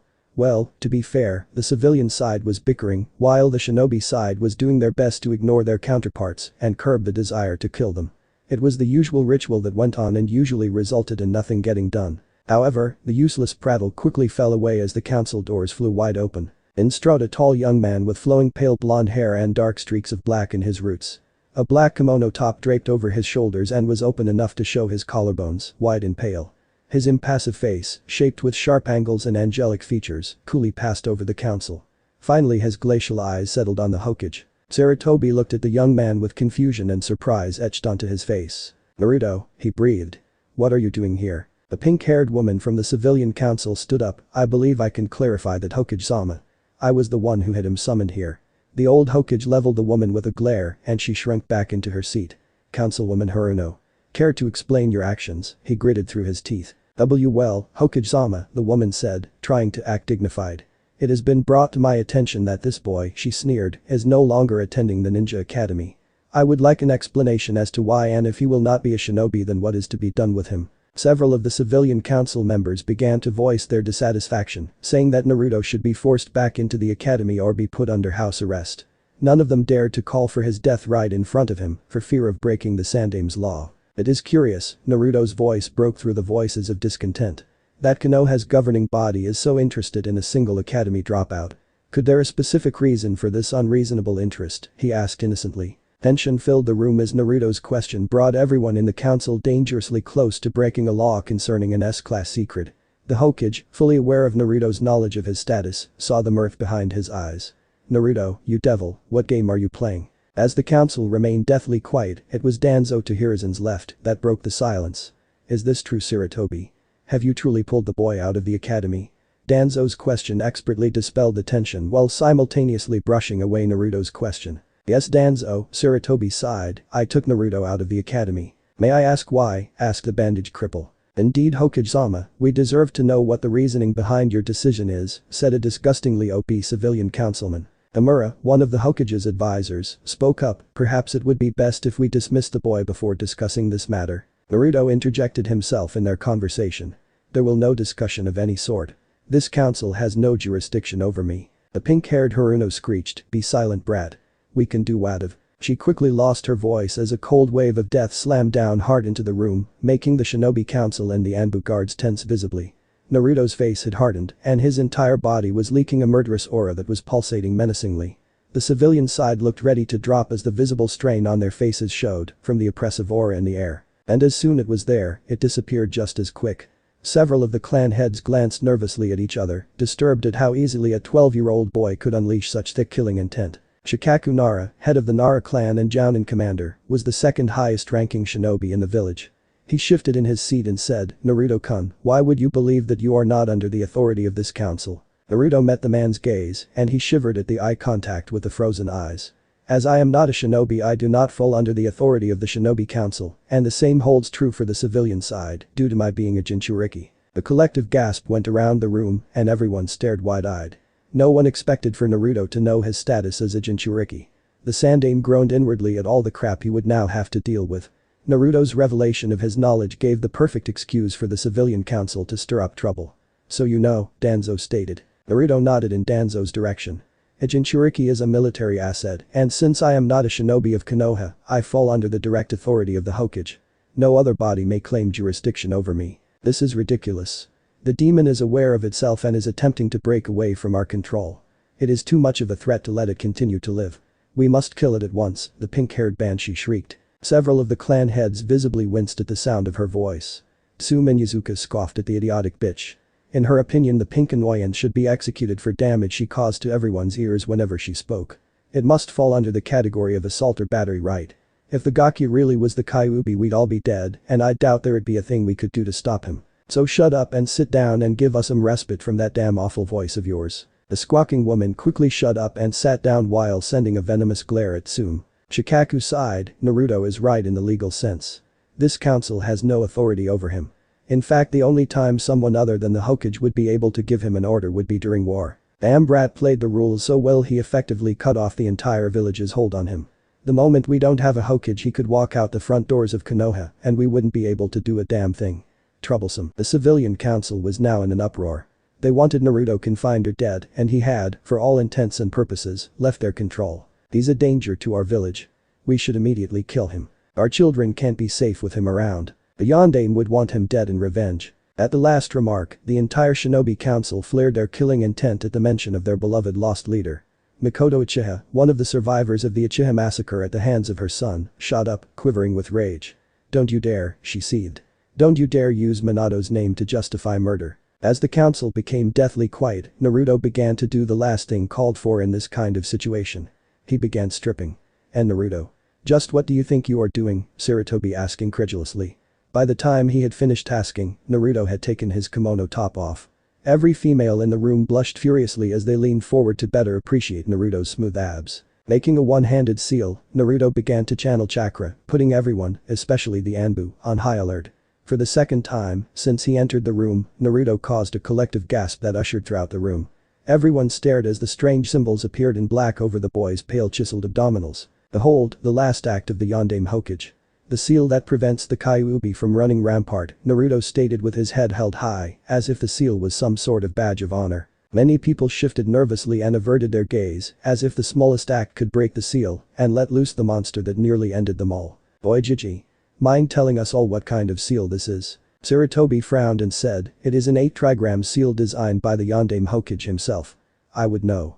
I was present at the sealing myself." Naruto nodded to himself and turned his gaze toward Danzo. "You wouldn't happen to know how the seal functions, would you?" Danzo stared at the boy for a few minutes, inwardly cursing and praising the boy for his tactics. If he said he didn't, he would appear less knowledgeable than Hiruzen and would be deemed weaker. He couldn't lie, not with Hiruzen, Hamura and Kaharu sitting right next to him. They know how the seal functions and would immediately challenge him if he spoke false. Clever brat. He's having me reinforce his position by making it seem I'm on his side. "Uzumaki Naruto, I've overlooked your capacity." Sighing to himself as he could feel the headache come, Danzo informed the council on the seal. The seal is formed through 2 4-symbol seals. One siphons chakra from the host to uphold the seal, as it needs to be constantly reinforced to keep the Biju captive. The other works in the opposite way, siphoning the beast's chakra and allowing the host to access its power. Hence the reason Jinchuriki are considered the ultimate weapons of war. Naruto gave an infuriating smirk to Danzo before turning toward Shikaku and asking, "Nara-san. What do you think would happen to the seal if said host was killed? It would be troublesome, he offered in a bored tone. Lazy ass, everyone in the room thought together. Would you care to clarify? Shikaku don't know, asked a curious Hiashi Hyuga. With a sigh, Shikaku explained, with the host dead, the seal would no longer have a constant stream of chakra to support it.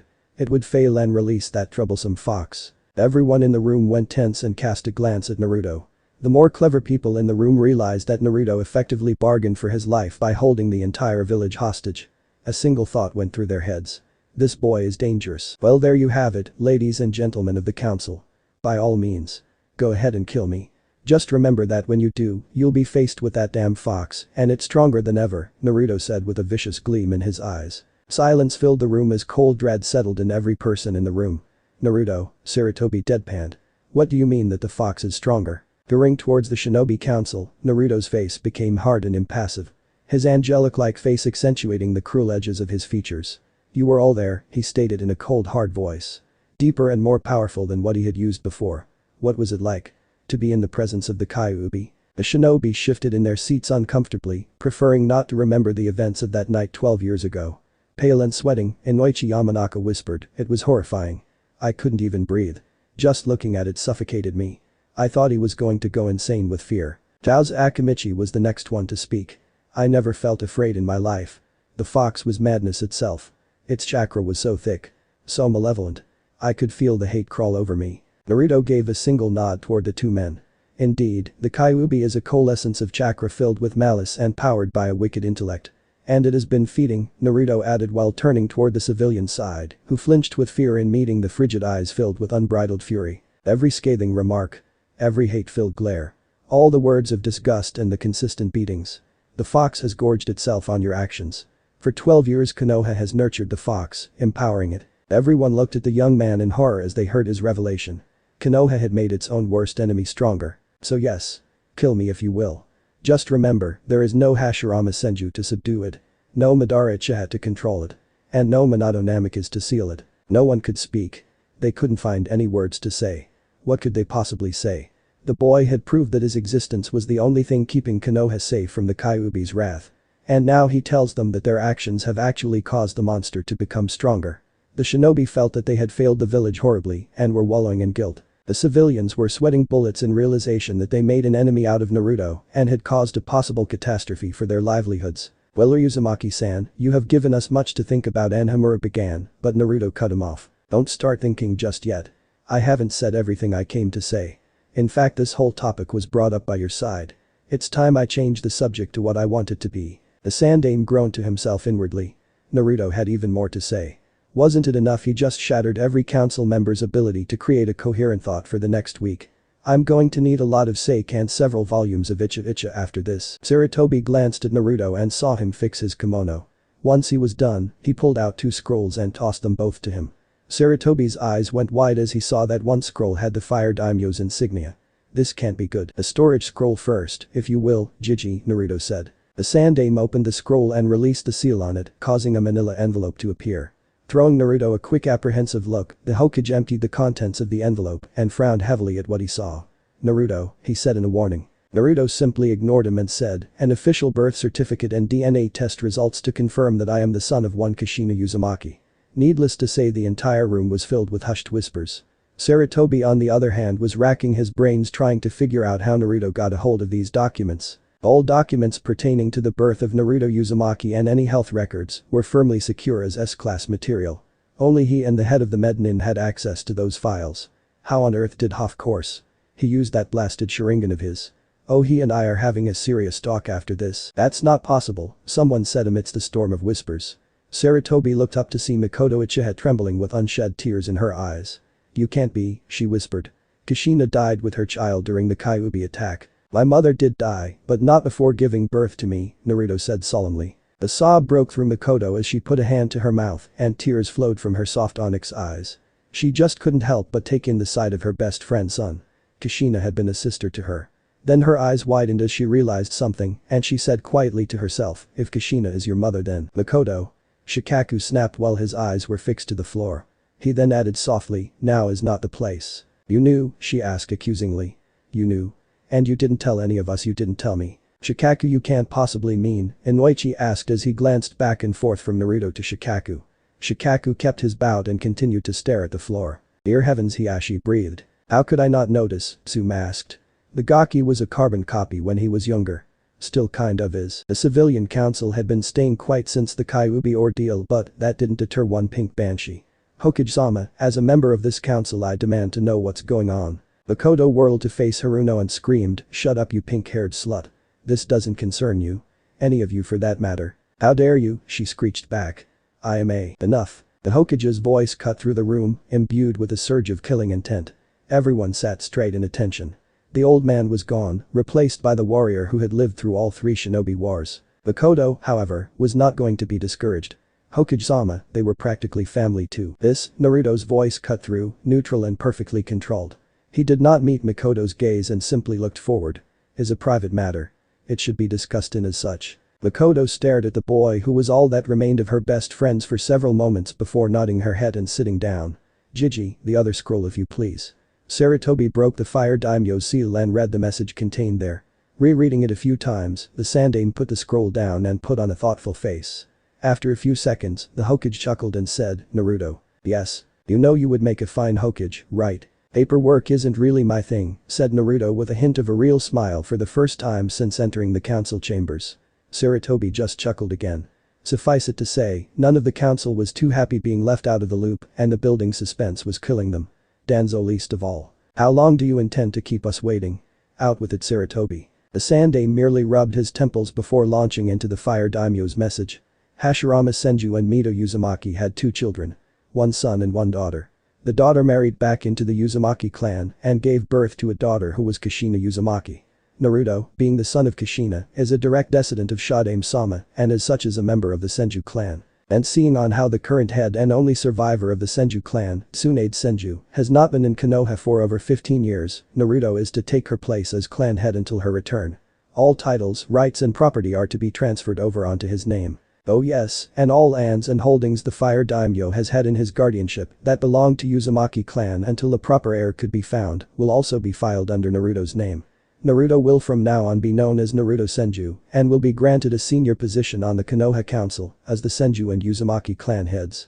Giving him 2 votes on the council, I might add. Of course, all this by the order of our benevolent daimyo, Sarutobi reiterated with a smile. Everyone had their jaw on the floor. Naruto was now, officially, the wealthiest and most powerful landowner in the fire country behind the daimyo. He walked in an orphan and now he's going to walk out the richest person in Konoha. Hiruzen, why you can't possibly be serious, Hamura spluttered. The Sandaime Hokage simply shook his head in mock apology. It's entirely airtight and legal, I'm afraid. The daimyo's seal only further reinforces it. It's completely ironclad. Nothing anyone can do. Suddenly, Haruno had an evil and hungry glint in her eye and immediately stood up. Hokage-sama. As the last Senju and Uzumaki, I move that we put Naruto-kun into crop program. The shinobi were looking at the woman like she was crazy. 15 minutes ago she was calling for his death, now she wants to breed with him. The civilians were agreeing and nodding their heads with vigor. This was the perfect chance to finally get a hold of the virtual gold mines that were the Senju and Uzumaki holdings. Naruto, for his part, had visibly cringed when the screeching banshee used kun with his name. He knew that they would try to pull the craw on him, but he didn't think they would do it so soon. He expected them to approach him in a month or 2, not in 5 minutes. No, Naruto said in all seriousness. I have no desire to be placed in the craw. The banshee shrieked a response with greed plainly painted on her face. You have no choice in the matter. It's the law. Naruto simply raised an eyebrow at the useless woman. Her death will be most enjoyable once I begin Konoha's purge. I will not be 15 for another 3 years, therefore, I am protected from the craw as a minor. And another thing, you say that I have no choice in the matter. Naruto pushed out the Kyuubi's chakra and allowed his eyes to turn into black sit surrounded by crimson seas. The woman shrunk back in fear and terror and clutched her arms to her side. Need I remind you what I do for this village every second of my existence? I now also hold this village's economy in my hands. Your livelihoods as well as your lives are in my control. Do not test me. Letting the feral chakra recede, Naruto turned back and faced Mikoto Uchiha. Uchiha-san, if there is something you wish to discuss, you may come to the Senju compound tomorrow. I will happily speak with you. Now turning to face the elderly Hokage, Naruto said, Jiji, if you will excuse me. I will return when the council convenes again. Until then, I have an empire to reforge. Not waiting for an answer, Naruto turned on his heel and walked towards the doors behind him, and before he even reached the doors, he disappeared in a whirlpool of space. All the onlookers thought the same thing in that one moment. Some in dread, others in new hope. If he ever becomes Hokage. Chapter 4. It begins. He checked his gear one last time, making sure everything was securely strapped on. Senbon needles, dipped in various poisons, were wrapped around his wrists. An assortment of kunai and blades was carefully hidden in his kimono top for ease of access. He had a trench knife secured to each of his calf. He was ready. Throwing his sensory abilities, he saw that the coast was clear. He sped over the rooftops to a simple storage warehouse on the industrial side of Konoha. Focusing in on the warehouse, he could feel a very thin veil of chakra around its perimeter, a basic intruder alarm used by Chunin in the field to detect enemies enclosing on a command center for ops. In this case, it was not made to detect intruders, but throw off suspicion. Any wealthy merchant could have hired shinobi to ward his warehouse against thieves. No. The real danger was the barrier in the interior of the building supported by the seals placed within the foundations. Judging by their chakra signatures and the way they were set up, they would cause the building to collapse in on itself if triggered. They would have to be deactivated and in a certain order to boot. But first, he needed to take care of the guards posted on the adjacent buildings and then take down the seals as quick as possible. He had no idea on the timetable the guards rotated, so he had to work fast. It was a shame he did not have the chance to scout out the playing field earlier, but his target had been on the move right after the council meeting and had a habit of switching locations frequently. This was going to be a difficult run. Target was sure to be heavily guarded by unknown number of enemies. Heavy fighting to be expected and target sure to flee if situation turned disadvantageous. Various obstacles to surely be in place.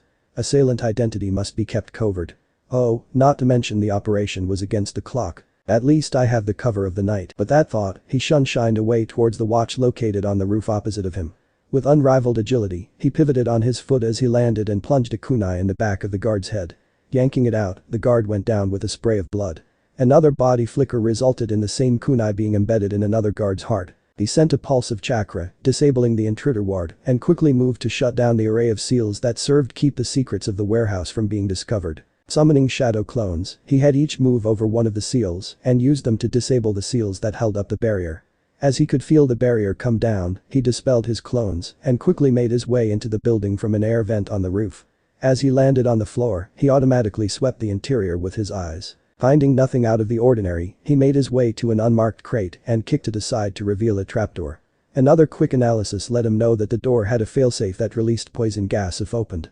In all likelihood, he deduced, the trapdoor could only be opened safely if the person's chakra signature was keyed into the seal on the other side. Still holding the kunai he used to kill the guards, he let their blood fall onto the metal lid that served as the door. Freshly taken, the blood should still have chakra residue. Taking caution, he slowly lifted the door. He dropped down into a long and empty corridor. Knowing he had little time before the next watch came to trade places with the rooftop watch, he flew through the hallway to make his way to the target. He threw out his sensory ability to find that in approximately 4 seconds, he would pass an intersection where a patrol unit of 3 was stationed. Drawing 2 more kunai, he spun them in his fingers as sped down towards the patrol. As he came around the corner, he slashed backwards as the first guard came into sight. Cold steel cleanly cleaved through carotid artery, the larynx, and then another carotid. The first of the 3 went down gurgling blood while clutching at a ripped throat. The second was quick to react and brought down a tanto to split his head. Ducking his head, he surged forward and brought his hand back, impaling a kunai in the base of the neck. Changing his grip on the kunai, he twisted his body into the air, letting the momentum of the falling corpse carry him. A quick flick of his wrist sent a senbon needle through the eye of the last obstacle. The final guard screamed as he dropped to the ground, convulsing in agony as the numerous poisons wreaked havoc in his body and set fire to his brain. Landing softly on his feet, the silent assassin glared down at the twitching body dispassionately. HMPH, he scoffed. He broke back into a dash towards his target. He was close. He could sense it. 2 additional guards in a secure room up ahead along with the target. The bodyguards were of an obvious higher stock than the others he had encountered. Their chakra reserves were larger and highly developed. Releasing one of the seals on his body that stored true chakra, he put on a massive burst of speed. He was sitting at his desk putting together a team for the capture of the Jinchuriki brat. The Hokage be damned, the boy had proven to be far too resourceful to be left unchecked and unleashed. He needed him under his thumb to utilize his now virtual unlimited political and financial pull. All of his carefully laid out plans would unravel if the brat ran around doing as he pleased. And most importantly, he had proven to have quite the cunning head on his shoulders. It was out of the question to allow him free rein anymore. I should have done this years ago, he thought.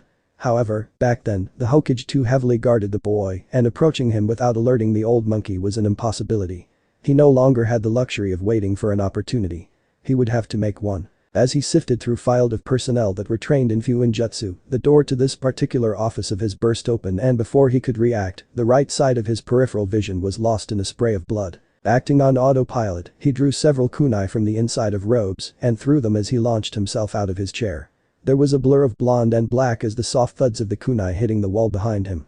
Following the blur from the corpse of one of his most trusted lieutenants to the top corner of the room opposite of him, he gaped as he saw the Kyuubi brat crouched on the wall. In one hand, he held a sheathed katana, while the other was tightly wrapped around the hilt ready for a draw. He prepared to launch a fire jutsu in his direction, but he seemed to disappear. It was only a slight shift in the air that alerted him to his presence. His other lieutenant dived in front of him as he brought a short blade to his side to block a slash. They began to exchange blows, and he attempted to maneuver around his lieutenant to get to his assailant, only to be met with a hard kick to the sternum sent him flying into the wall. With a loud crack, as his back impacted stone, he landed on his feet but weak in the knees. He looked up just in time to see his last lieutenant bisected from hip to shoulder. As blood erupted in the confined space, he had to dodge as projectiles masked in the flying gore came flying at his head. Just as he came out of the roll, he ripped the bandages of his right side to reveal a grotesque arm covered in blood-red eyes. "Arg!" Danzo cried out as in a flash of silver, his mutated arm fell, spilling blood all over the stone floor. Panting, he looked up with a hateful glare to only be met with the impossible. Two glowing orbs of swirling black and crimson were gazing down at him. A dread whisper being the last thing he heard. Kodamatsukami. After the council meeting Senju compound, Naruto stared at the piles of paper sitting on his study desk. He was going over the various finances that would be needed to pull in the resources for the plan that he had concocted with Fire Daimyo.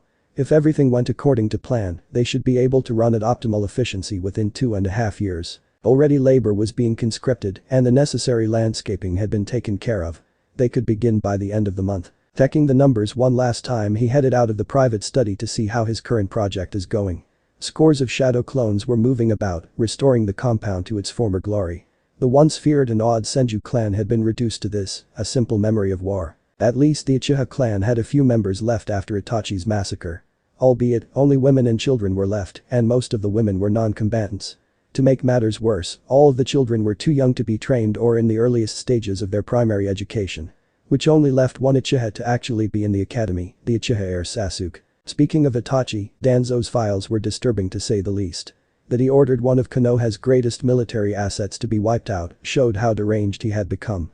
Bad enough the damage the village had suffered at the claws of that pain in the ass fox, the loss of the Uchiha was a huge blow to Konoha. Naruto had to stop himself from going back and murdering the idiot. So what if the Uchiha were going to rebel? Would it really be that difficult of a thing to allow a few concessions for Fugaku's damnable pride? No matter. That threat had been neutralized. Danzo ended going from chess master to chess piece. He shook his head. He was getting distracted. Back to the matters at hand, he thought. He needed to find a way to stabilize the Senju holdings. How on earth it's possible to gamble away so much money is beyond me, he dismayed. His blasted cousin had managed to sink the Senju family treasury into the red. At least she hadn't managed to lose any properties. Luckily, for him, the Fire Daimyo had kept the Uzumaki holdings thriving with various investments off the accumulated interest. He had no luck here. The Senju were practically bankrupt, and now that he was head, several debtors were soon going to be knocking on his door. To them it was obvious that a 12 going on 13-year-old would be easier to bully than a Sannin with a rather short and violent temper. When I get my hands on that woman, I'm going to throttle her. The look of savage glee on Naruto's face caused several of the shadow clones to look at him with caution. They slowly began inching away toward the more unoccupied portions of the compound. Again, Naruto shook his head. He needed to figure out a way out of this and fast. He could funnel money from the Uzumaki accounts into the Senju, but the strain it would put would set back his current plans by at least 6 months. He didn't have that kind of time. Iwa was still hostile, Kumo and Suna were quickly building up military power, and Mizu was in the middle of a civil war. Not to mention the rumors coming out of Aim and Odo were disturbing to say the least. War was on the horizon and he didn't have the luxury of time. He needed to find another source of income and quick. I suppose setting up a few dummy businesses to smuggle black market goods and weapons would work, he mused. Yes, it would work. He could use Root's resources to set up a supplier, but the question is, where? Selling out of the fire country is folly. No need to arouse suspicion. Mkusa, he decided. The place is perfectly situated to sell to both Iwa and AIM, and current diplomatic situations with Kusa are tense to say the least. This way no one would suspect a Konoha-based supplier. It was a solid idea. The best part was that with Danzo's network, he could make it look like it was an independent weapons cartel instead of a military-funded operation in case things went south. As Naruto was silently congratulating himself, his senses flared as the wards he had put earlier this morning told him that someone had entered the compound. He let out his sensory abilities to find that the intruder had come through the front gates. Probably not an intruder in that case, he rationalized. Betting a lock on the chakra signature, he recognized it as the Uchiha matriarch, Mikoto Uchiha.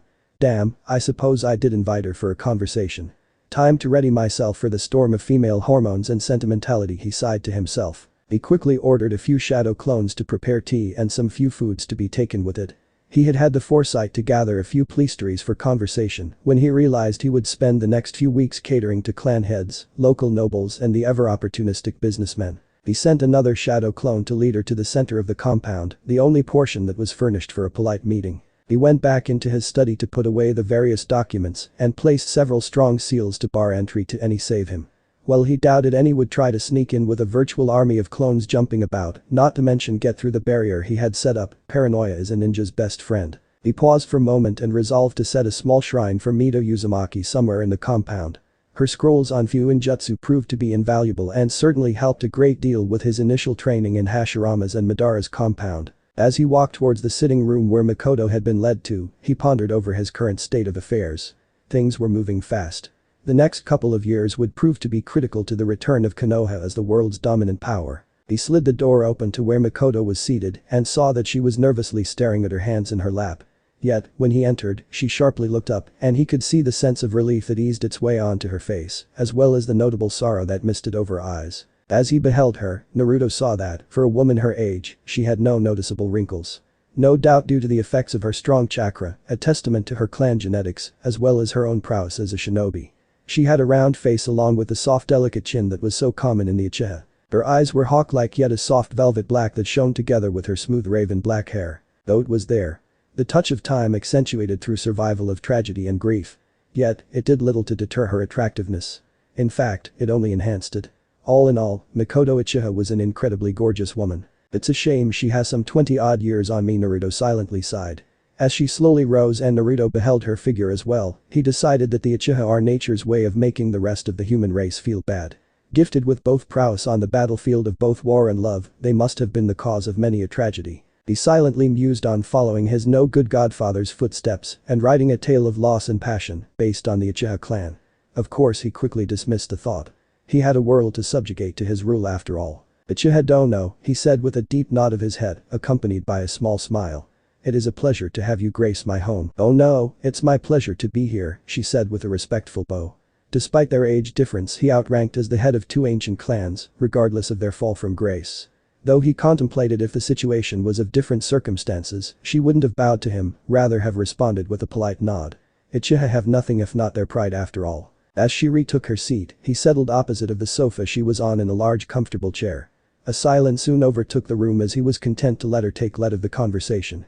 However, she was so lost in her thoughts on what to say to him that she fell back to looking at her hands that had settled onto her lap. Realizing that she was feeling uncomfortable on initiating the conversation when it was her that desired to speak with him, he resolved to speak up. Speaking softly and slowly, as to not come off sounding strong and demanding, he asked, "You knew my parents?" Makoto looked up from her hand, surprised as she was wrenched from her thoughts.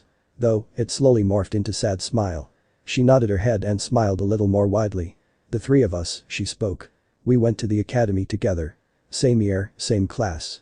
We even ended up on the same genin squad." Here she laughed, in an obvious reverie. She leaned forward in her seat, settling her elbows on her knees. Very unladylike behavior for a clan head, but Naruto brushed it aside as she was quite clearly happy to speak about her childhood friends. He wondered whether or not she ever spoke about them before to anyone else. Losing your closest comrades on the same night, having to live through her family being butchered at the hands of her own firstborn, she must be a psychological mess. It was quite the scandal, you know. Genin teams are always 2 males 1 female. For it to be reversed was what did they call it? Oh, yes. An affront to our time-honored traditions, never mind the fact that Kushina and I belonged to the clans that began the tradition. You were close then, he asked, shifting in his chair. Very. Kushina and I grew up together playing in this very compound, as well as the Uchiha one. Mito-sama was very open and invited all the children of Konoha to play in her garden. Even though I was in Uchiha and she was the Senju matriarch, she had no problem with me being here and spending time with her granddaughter. Again, she began to laugh at another memory and tried to stifle her laughter behind her hands. Nidame-sama never liked it when we came over to play. He always grumbled about stupid brats ruining my koi pond. It was always amusing to watch Mito-sama put him in his place. One glare from her and he would melt into a puddle. There were tears in her eyes now, but she continued to smile and persevere. I remember this one time he was gazing at his koi fish when Kushina and I pushed him into the water. He was so upset that he chased us all around the compound. We ran into Mito-sama's private quarters to hide and he barged in right behind us.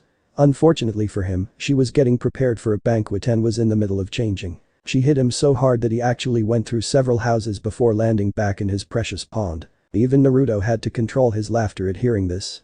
He couldn't help but feel just a little smug on Madara's behalf. Madara and Tobirama always agreed with one another, and Naruto knew from Madara's memories that Mito Uzumaki was a force to be reckoned with. It was never strictly stated, but everyone who met the woman was deathly afraid of her. Another silence settled over them as Mikoto was lost in her thoughts, while Naruto sifted through Madara's memories. As the silence dragged on, the door slid open to reveal a clone carrying in a tray of tea and assortment of snacks. It left it on the small table between the two of them. Naruto maneuvered himself across the table and bent over to pick up the pot. "Tea?" he asked, as began to pour one cup for himself. "Yes, please," she said with a small smile. Naruto poured her a cup as well and handed it to her. Accepting it with a grateful smile, she took a biscuit off the plate that he offered it to her from. Naruto settled down beside her as he drank his own cup. After a few sips, he turned his head to look over at her. "Were you close to my father as well?" Here she looked at him hard and he could see her eyes sweep over his face. He was greatly interested by the obvious longing on her face. "You really are Minato's son, aren't you?" "I believe that was evident by the fact of his marriage to my mother." She gave a small laugh, although there almost no mirth in it. It was an empty laugh. A conclusion reached him and he decided to test it out. He twisted his body on the couch so that he entirely facing her. "Did the two of you play in your youth often?" She nodded slowly and got this faraway look in her eye. "I met him before Kushina did. Wandering the streets of Konoha one day during the New Year's festival. He was such a sweet boy," she sighed. "So quiet but full of smiles. He could light up a room with one of those smiles. He had the softest hair of any boy I knew and it was such a beautiful golden blonde color. And then his eyes. His stunning blue eyes. Girls used to get lost in his eyes." As she was lost in her memories, Naruto had to suppress a predatory smile. Due to his past he had little interaction with people but he could unravel them easier than a bicky down at the T&I building. "You loved him." It wasn't an accusation. Simply a stated fact. Like how someone would say it's raining. She looked at him with shock and quickly averted her gaze as his words sank in. She looked at the floor with something akin to shame and even a little regret. She looked at him again, this time her eyes pleading. "You have to understand, I loved Fugaku, I really did. But ours was an arranged marriage. I was barely 19. Minato was the only man who was really close to me in my life at the time. We were very close and I used to entertain thoughts of having a family with." At this point she was openly crying and Naruto hoped she would stop soon. Her tears were staining the upholstery. The furniture was antique for crying out loud. "After our marriage I left the force and settled down. I grew to love a stranger and soon enough Itachi was born." She sobbed at the mention of her wayward son and her grip on the teacup hardened. He really hoped she wouldn't end up shattering it. He was rather fond of the blue floral patterns. "You have his eyes, you know. That same sapphire blue." "Yes, I suppose I do. Your point being?" She raised her hand and placed her hand on his cheek. She slowly began to caress his skin with her thumb. "You even look a lot like him." "Oh dear. This is not going where I wanted it to. I need to defuse the situation." "It's strange though," she said with a slight confused look. "You seem almost Uchiha with some of your features." And out. He gently grabbed her hand and brought it down. Not wanting to startle or upset her. He looked her dead in the eye, his face impassive and a glare which would have frozen a rampaging dragon in its tracks. "Can you keep a secret?" "A secret," she said, slightly disappointed at the sudden turn of the conversation. "It's a secret my father never told anyone, including my mother. Though seeing it is your clan I suppose you deserve to know." "And my clan? What does this have to do with the Uchi?" Her words dying in her throat as understanding settled. "No," she whispered incredulously. Naruto nodded as he said, "My grandfather. But how? There would have been records. The clan would never let a child go." Breaking eye contact with her, Naruto looked over to the clock and stood up. "It is getting late. Perhaps we could finish this another time." Makoto looked like she wanted to do nothing but finish the conversation now, but Naruto flashed her one cold smile that brought shivers to her spine. "You're right, it's been a long day." She got up and turned around to leave but tentatively turned back around. "I have a son who is your age. You should come by the Uchiha district and meet him. I'm sure you'd get along great. You could even stay for dinner. I'm sure it can get lonely with nothing but clones to talk to." His smile still in place, Naruto said, "I'll be glad to." She hesitantly leaned down and brushed her lips across his temple before abruptly turning and quickly making her way out. He stood there for a few moments pondering over the last hour before making his way back to his study. "It's been quite the eventful day," he reflected. "I've found a way around my money problems. Learned my pseudo-aunt was in love with my father and is projecting her feelings for him onto me, and I let out a secret that could potentially cause a public upheaval if let out. Oh yes, let us not forget the interlopers that attempted to sneak in during my conversation with Makoto. Off to interrogation." Naruto turned on his heels as he headed to where his clones had stored the would-be assassins. Really, did the idiots on the council not realize what would happen if he died? Everything would be transferred over to his next of kin. Tsunade. The entire country would be on the brink of economic crisis in a matter of days. He gave a quick shudder at the thought of all his carefully laid out plans being undone by that drunk. 2 years later, it was early morning and the classroom had yet to fill. There were already several taken up seats and only a few of them were empty. It was the final day of the year and the last day for this particular class. They were the graduating year. They would soon be entering the Konoha Shinobi Corps as genin. Those of them that passed the genin exams anyhow. Yet, there were high hopes for this year's crop. Almost every one of Konoha's major clans had an heir in this class. They were the hope of the future of this village. A class like this hadn't been seen in over 20 years. Some were speculating that the new generation of the Sannin would be amongst them. Many were even taking bets as to which would eventually become Hokage. Several of the teachers were predicting which of their pupils would be the fastest to rise through the ranks. Of course, all of the people in power knew that he would be arriving with them. All of them were fervently praying that their children would end up on the same team as him. To build friendships and cultivate alliances, such was the politics of the shinobi clans. Fathers attempting to get him to notice their daughters, wives angling to endear their homes to him, they all knew the political landscape was changing. Power had shifted significantly in the past 2 years. Other nations had taken notice how Fire Country, which had become complacent in peace, was now boasting the largest economic power in the world. And it was all due to the young man that walked into that classroom that moment. A young man clad in a pure white yukata with dark blue thorn patterns adorning it. A young man with long pale blonde hair, deep black at the roots, which was loosely tied in a ponytail that hung over his shoulder. Hair that seemed to shimmer as the sunlight played off it and reflected off his pale white skin. The female teenagers all became short of breath as he turned his sapphire eyes, layered in ice, onto them. Each of them approaching hyperventilation as his gaze settled on them, one by one. The boys noting the authoritative presence he exuberated and his cold and empty expression that adorned his angelical features. Eventually his glacial eyes settled on one raven black-haired young man. The boy in question had locked gazes with the unearthly visitor to the classroom and all the others grew tense as the very air seemed to grow cold and heavy. A respectful nod from the visitor followed by a simple greeting broke the palpable tension. "Ichiha." Reciprocating the gesture, the raven-haired youth replied, "Senju." The visitor moved and sat down next to the brooding dark-haired boy. He pulled out a scroll that he began to read and pointedly ignored all the others. Whispers broke out amongst the classroom populace.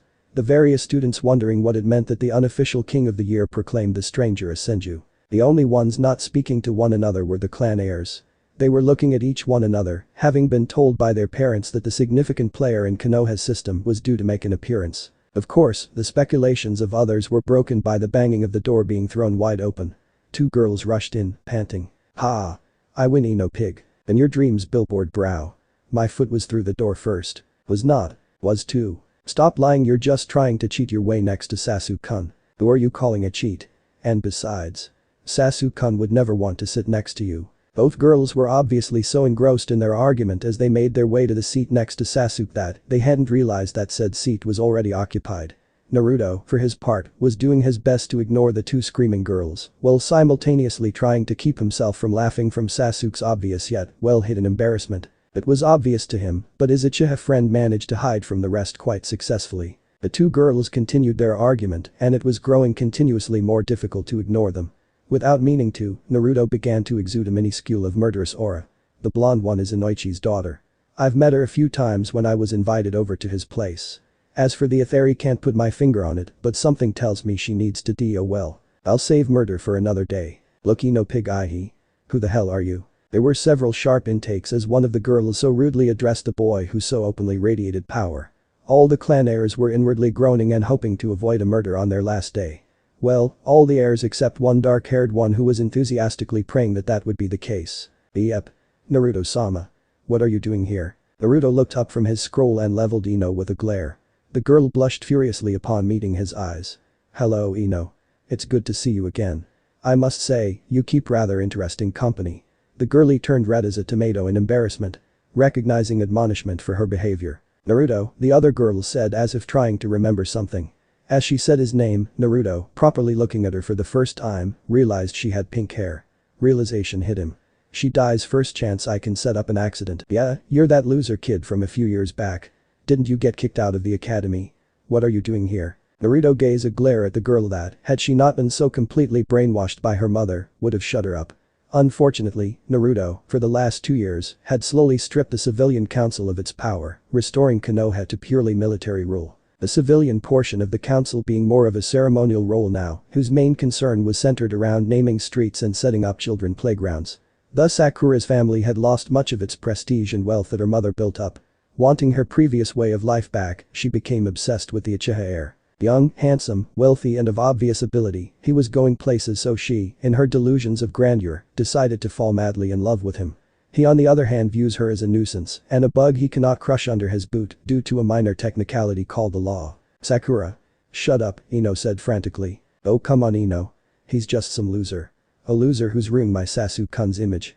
Get away from him loser. Ino shouted incredulously at Sakura, shut up right now Sakura. Turning to Naruto she began bowing and apologizing profusely. I'm so sorry Naruto-sama. She doesn't know about the ways of the clans. Please forgive her. Sakura looked at her friend like she had grown a second head. What are you going on about Ino and what's with all the Sama stuff? This is that orphan nobody from a few years ago. You remember the total loser and loner? Ino had enough at this point and pointedly smacked Sakura across the face hard. The girl was fuming and looked ready to start a fight. What the hell Ino pig? What was that for? You idiot. That's Naruto Senju. He's a direct descendant of Shadame-sama. He's also the youngest person to hold a seat on the Konoha ruling council. Not only that, but there are rumors that he's a prodigy that hasn't been seen like since the Yondaime. Sakura let the word sink in carefully. She really screwed up big time. You're Sasuke-kun you say? Sakura turned towards the voice that spoke only to see it was the individual that she had been insulting and belittling the whole time. You said you're Sasuke-kun? Why on earth would he want to be with you? What? She asked confused. I've done my research. Sakura Haruno, aged 14. Has no outstanding ability save for being able to memorize text quickly. Subpar skills on practical exams and a chakra reserve barely above that of a civilian's. What would make Sasuke even look twice at you? However Naruto didn't pause his onslaught. You come from no significant background, have no affiliations to any clans, nor do you even possess a great wealth. You're ugly to boot. Who would ever love you? The girl was now crying in silent humiliation. Not being able to look away from Naruto who had found a sudden interest in his nails. Really, clanless trash like you should know your place. Yes Sakura, a girl in the back who had been bullied in the past by Sakura spoke up. Who do you think you are? With her outburst, it seemed the dam had broken and several of her classmates who had taken her verbal abuse over the years had begun hurling insults and cries of indignation. Sakura, no longer able to bear the shame and scorn, left the room sobbing hysterically. Ino, not even bothering trying to follow and comfort her friend, apologized one last time to Naruto before taking a seat. Sasuke, next to him, was giving the signature Uchiha smirk and look of what seemed to be gratefulness. As Naruto gave a nod of acknowledgement in his direction, the instructor walked in. Hopefully, Naruto thought merrily. She'll kill herself and saves me the trouble. Chapter 5. Cold and cruel. As his most trusted and capable soldiers stood before, Sarutobi gazed upon them with pride. They would be entrusted with the future of the village. The young would be admitted into the shinobi corps by their hands. Looking at each of their faces, he mentally congratulated himself for picking out the students that each jonin would be able to bring out the best from. Well not every student he thought. Despite his moniker, he was no god and he could only work with what he was given. Alright, he said. Let's get down to business. All of the jonin ceased talking and stood at attention. He inwardly smiled to himself. Order, discipline and respect, that's how the hierarchy in Konoha was built. The chain of command was direct with no possible circumventions. As of now we have 4 teams that passed the most recent Chunin exams. Meaning, teams 5, 7, 8 and 10 are to be recycled. We have a decent crop this year and I want all of you to put in a good amount of effort. Am I clear? Hi, Hokage-sama, Several voices chorused at once. These are the team placements. Team 5 will be led by Genma Shiranui. Your genin will be generic genin number 1, Sakura Haruno and generic genin number 2. Genma approached the Hokage's desk and picked up the files on his new students. As he walked back to his place he flipped through the files and took on a dejected look. A fangirl, he groaned. Sarutobi smiled and looked at Kakashi. Kakashi Haddock, you will take Team 7. Kiba Inuzuka, Hinata Hyuga and Shino Abiram. Kakashi began to splutter. What Hokage-sama Iraq? I know, the old Hokage interrupted. But you sigh. I lied, he interjected smoothly. That's completely acceptable in a profession like ours. Kakashi simply hung his head completely in defeat. His Hokage just steamrolled him. Ignoring Kakashi's bout of depression, Sarutobi continued, Team 8 will be led by Kurenai Yuhi. Your genin will be Sasuke Uchiha, Yakumo Kurama and Naruto Senju. Several whispers began to break out. The newbie Jonin was getting the two most talked about genin. Both who were heirs to Konoha's founding families. A Hokage-sama. Sarutobi turned his head to see that his son had spoken up. Yes, Asuma. Do you think it wise to put a Senju and an Uchiha on the same team? Will they be able to work together? Kurenai will have a civil war on her hands. Not to worry, he smiled back. The Senju-Uchiha rivalry still flourishes, but it is considerably diminished. At most they will resort to friendly competition. I don't think you'll have to deal with homicidal inter-team relations. He added that last bit while looking at Kurenai who simply sweat dropped. Now, as for Team 10, Asuma Sarutobi will be the Jonin team leader of this generation's Ino-Shikacho trio. He then went on to give the other Jonin their students and soon dismissed everyone save for Kakashi, Kurenai and Asuma. You three all have specialized teams as all 9 of your genin are clan heirs. They all nodded in affirmative and he continued his orders. Kakashi, your team was developed with a tracking team in mind. Given your Anbu history and choice of summons, you were the obvious instructor to pick for this team. It's why your request was denied. No need to look depressed. I'm sure you can get to know the boy on your own time. Kakashi nodded solemnly. He really wanted to train his sensei's son, just to repay what he owed to both father and son, even if just a little. Asuma, Team 10's role will be one of scouting and reconnaissance. Your time with the Ninja Guardians gave you a familiarity with various countries and their terrain. Train your team well because they will be the ones sent out prior to major operations. Asuma gave a grim but resolute nod. He didn't like the idea of kids getting sent into heavy fighting, but such was the reality of war. Kurenai, you're one of the village's top Jinjutsu experts. All of your genin are well versed in the use of Jinjutsu. Therefore, they will play the role of a team specialized in stealth, infiltration as well as assassination. Kurenai had to swallow the lump that had formed when she learned that 2 of the most influential clans were going to have their heirs placed under instruction. Now it came back even bigger. Her team was to be a team of highly efficient killers. However, a question formed in her mind. Hokage-sama was under the impression that people of Senju-san's condition were generally horrible at Jinjutsu. The old man gave small smile to her. You will find Naruto to be full of surprises. Ah, he see. You all have your orders, dismissed. All 3 of them smartly saluted and quickly left, leaving Sarutobi to his thoughts. Poor girl, she's going to have to deal with the second coming of Hashirama-sensei and Madara. Kurenai Yuhi was a young, beautiful and freshly made jonin. She had been promoted little over 6 months ago and had been saddled with the responsibility of a genin team. Though she welcomed the challenge, she wanted to prove to her peers and superiors that she was more than a pair of gorgeous legs with a pretty face. She welcomed the challenge of raising a genin team. She was prepared for the trials and hardships she have to endure, however, she wasn't ready for this. She was staring into the face of Yakumo Kurama who was blushing furiously. Kurenai had been ecstatic to be working with Yakumo again. She had helped the girl in controlling her powers when she was younger and had developed a bond with her, and the Kurama clan was famous for their ability in Jinjutsu. The reason for the girl's blush, however, was her 2 teammates on either side of her. Kurenai had kept up an aloof and professional attitude to keep away all the men and perverts that would leer at her or try to flirt with her, which had led to her being dubbed the Ice Queen of Konoha. These 2 boys, however, gave a whole new meaning to the word ice. Both of them sat stationary and impassive. Both were dressed in elegant yukatas. The Uchiha in a silky dark navy blue while the Senju in a white one with deep blue thorn-like patterns. Rather than shinobi, they looked like young and sophisticated lords. Nevertheless, Kurenai was not deceived. They radiated a deadly presence and were paying attention to every detail around them. She had the sudden mental images of the jungle cats. Lithe, agile and lethal, these 2 predators and would kill without a second thought. Her last thought, that she heavily berated herself for before she tried to speak, was that both boys were exceedingly handsome. Beautiful even, in a sense. So I thought we could get to know each other and do introductions, she supplied helpfully in order to break the uncomfortable silence. After collecting her team from the academy, she thought it would be best to bond with them and figured taking them out to lunch would be a good idea. She had taken them to a local ramen restaurant that had opened up a year ago and had grown quickly popular. She thought a nice casual background would help ease the shyness of a first meeting. Now she was really rethinking her idea. The two young men probably were used to the highest quality of food and being waited on hand and foot. She just hoped this wouldn't turn into a fiasco. Introductions, the Uchiha asked as he raised a thin eyebrow. Kurenai knew she was being ridiculous, but she couldn't help but feel jealous of Uchiha's delicate features. How pathetic, envying a 14-year-old boy. You know, she said, rolling her hand. Likes, dislikes, dreams and hobbies. The boys looked at each other, an innocent enough gesture, but Kurenai noticed something pass between them as they locked gazes.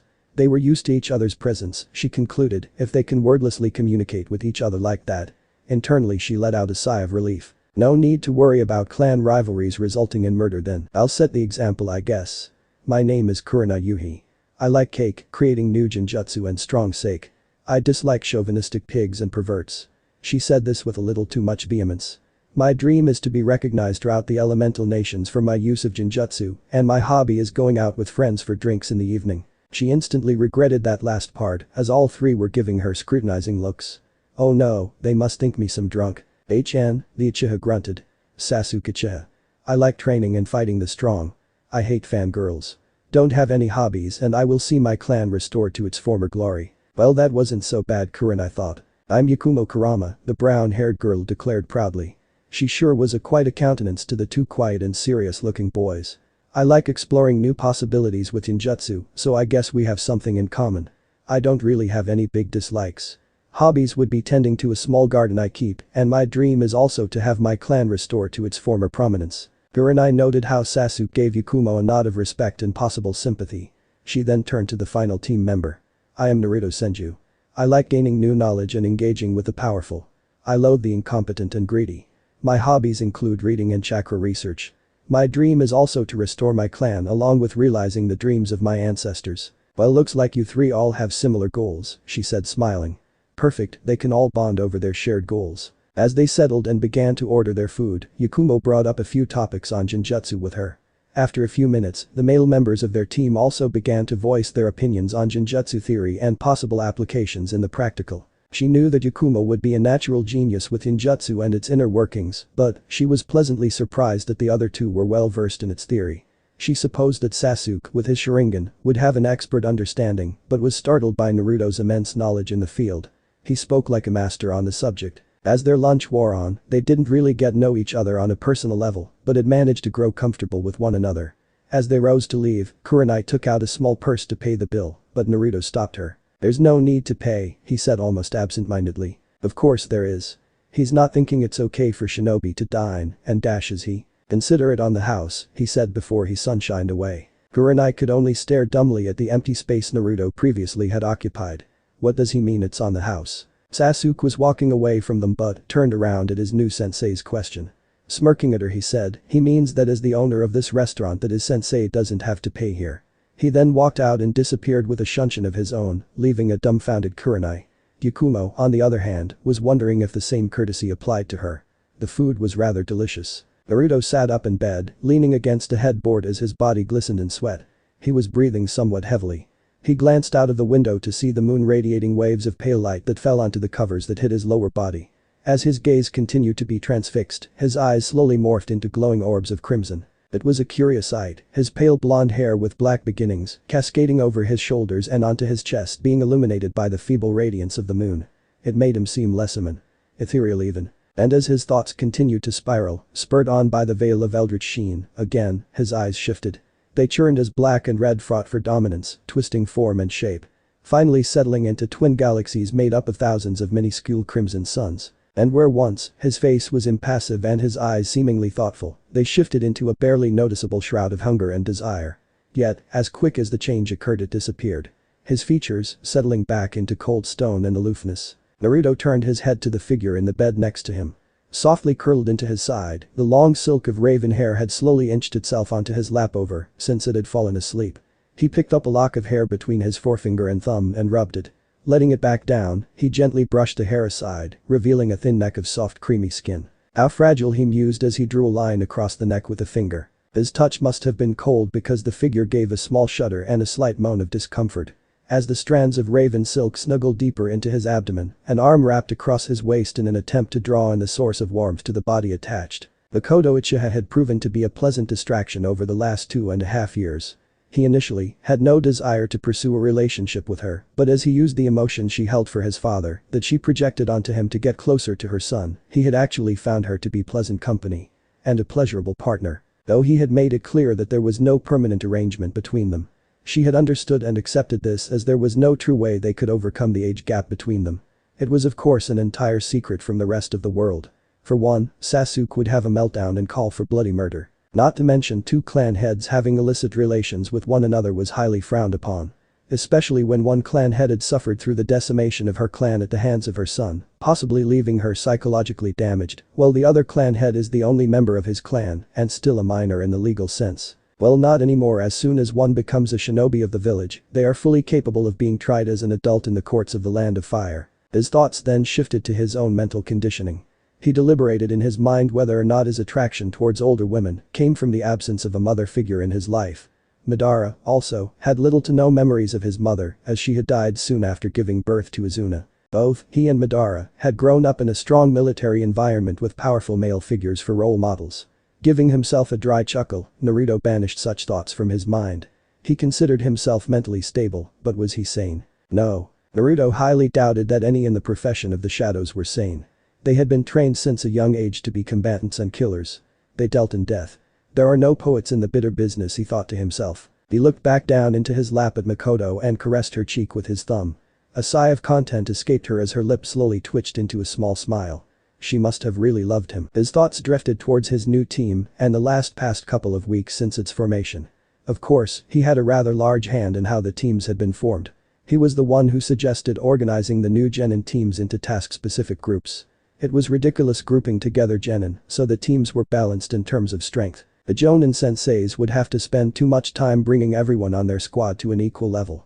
A team is only as strong as its weakest link after all. Yes, he had been rather proud of managing to change that piece of idiocy into military efficiency and was highly pleased with his team. Sasuke and he had struck up a close friendship, especially after he revealed his ties to the Uchiha clan. They had gotten along great and he had helped train him into a highly efficient and capable shinobi. Ikumo Kurama had come from a clan whose proficiency with ninjutsu surpassed even the Uchiha and had been renowned since the warring clans era. However, the Second Shinobi World War had seen their numbers dwindled after the massacres in the battlefields in the Land of Rain at the hands of Hanzo. Though, he always got a kick out of their clan name. The damn fox had demanded their systemic annihilation upon learning their existence. It couldn't stand the fact that insignificant humans dared to presume to use its glorious name. He wondered whether all the Biju were as prideful and conceited as the Kyuubi, or if he was the only exception. His Jonin sensei, on the other hand, wasn't really anything special in terms of the more powerful shinobi. Granted, her strength in Genjutsu was phenomenal, but anyone who had above average control of their chakra or mastered the Sharingan could easily neutralize her. He had taken a look into her file, being on the council has its perks, and found that she was a run-of-the-mill Jonin. She graduated at the normal age, made Chunin after 4 years of being a genin, and spent 5 years before being promoted to Jonin. Though he had to admit, she was exceptionally beautiful. Her dark chocolate-colored hair falling onto her back in a wave and gorgeous red eyes turned a lot of heads.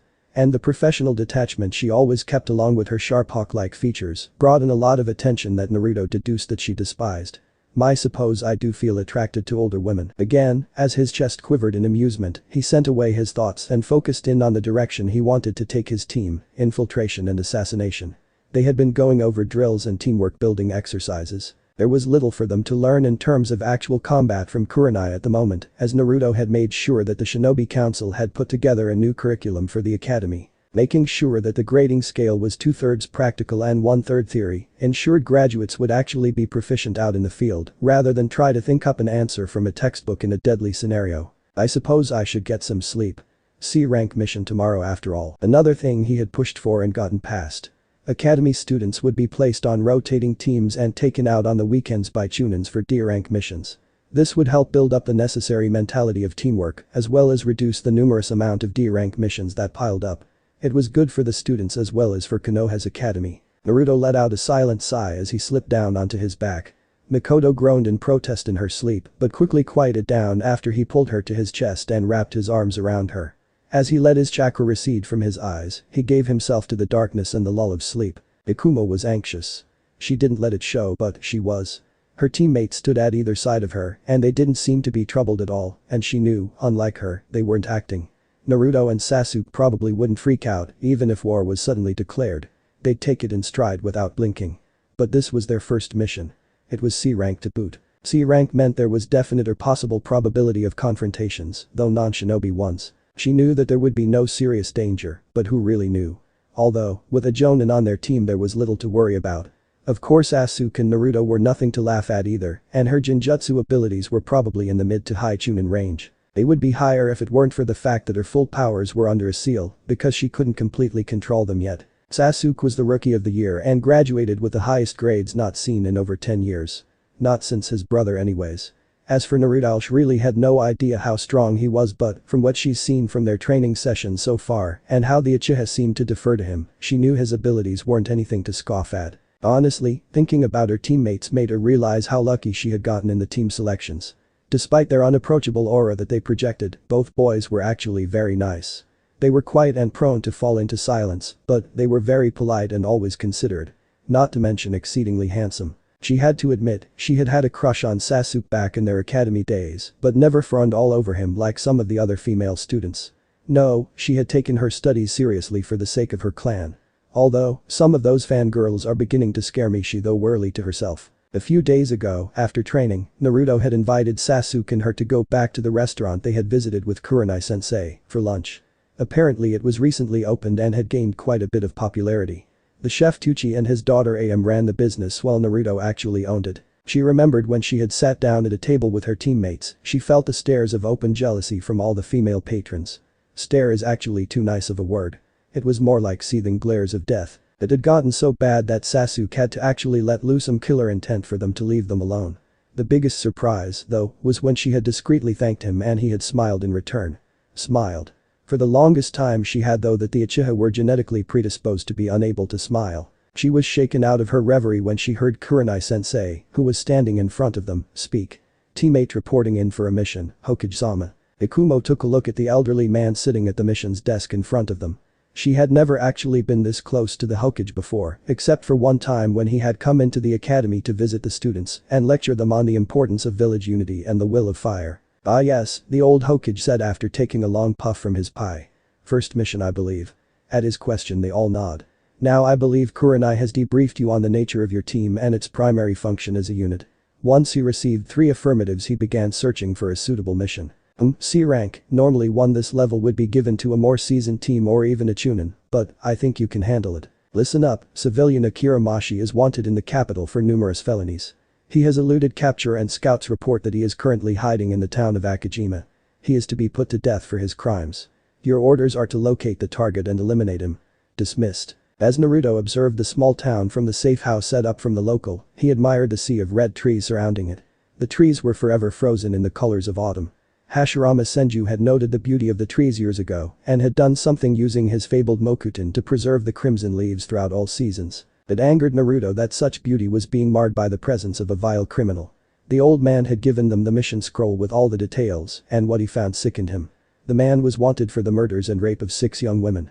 Naruto considered himself ruthless and without mercy, but he had honor. He would never condone such crimes and was in full mind to find and kill the sick bastard. Sasuke was of similar mentality. After the massacre, there were mainly non-combatant females left in his clan, and there were many a group that wanted to take advantage of that and breed their own private army of Sharingan holders. The old man put his foot down, for once, and vehemently denied any attempts to steal or use the Sharingan for any purpose. Of course people still tried, and there were more than a few kidnapping attempts. Fortunately Anbu managed to keep the Uchiha safe and thwart any plots. However, this had left Sasuke with a fierce protectiveness towards his family and women in general. Even if he spent the majority of his academy years avoiding fangirls. As for Kurenai-sensei and Yakumo, Naruto and Sasuke were giving the 2 young beauties a wide berth. Quite frankly, with all the feminine fury being generated between the two, Naruto didn't think Akira Mashi would find himself a quick death. If anything, he was going to be spending the next week being mentally tortured until his brain is turned to mush via Genjutsu. Currently Naruto was holding down the fort while the rest of his team was out gathering information while incognito. The sun was setting and soon all the criminal activity would be coming out. Of course, if shinobi were walking around, then nothing would happen and the underground stayed just that, underground. It was the necessary need for disguise. As his eyes swept the streets below from his vantage point, he caught something. It was the target. The target, who was currently following a young girl who couldn't be more than 12 or 13 with a disgusting look of hunger. Naruto opened the window and jumped onto the roof and pressed a finger to his ear to initiate radio contact. As he silently jumped across rooftops, he said into his earpiece, "This is Tree. Do you read me, team? Over. This is Crimson, we copy. What is it, Tree? Over. Target has been spotted approximately 35 meters westward from safe house. Requesting permission to engage and apprehend and bring back to safe house. Over. Permission granted. Take precaution. We'll be there in approximate 5 minutes. Over." Naruto dropped into an alley and walked out into the street. He quickly made his way towards Mashi and tapped him on the shoulder from behind. "What do you want?" The man was never able to finish his sentence, as his mind was quickly confounded by a powerful genjutsu that Naruto cast and quickly led into the alley that Naruto had come out of. Making sure that no one was watching, Naruto grabbed the man's shoulder and shunshined back to the safe house. Once there and safely out of the public's view, Naruto sent a vicious backhand to the Mashi's jaw to dispel the genjutsu. As he crashed to the floor, Mashi's cognitive abilities returned and he began to panic at the unfamiliar environment he was in. The last thing he remembered was getting familiar that young girl's routine. As he looked up and started to get to his feet, he saw a young man looking down at him. Watching the man dispassionately, Naruto said, "Ugly thing, aren't you?" Staring at Naruto incredulously, Mashi raged, "Who the foo?" Again, he was interrupted from asking Naruto's identity, except this time not by a genjutsu, but by Naruto's foot making contact with his face. As he rolled over and hollered in momentary pain, Naruto felt that physical torture would take too long and that his teammates would arrive before he finished.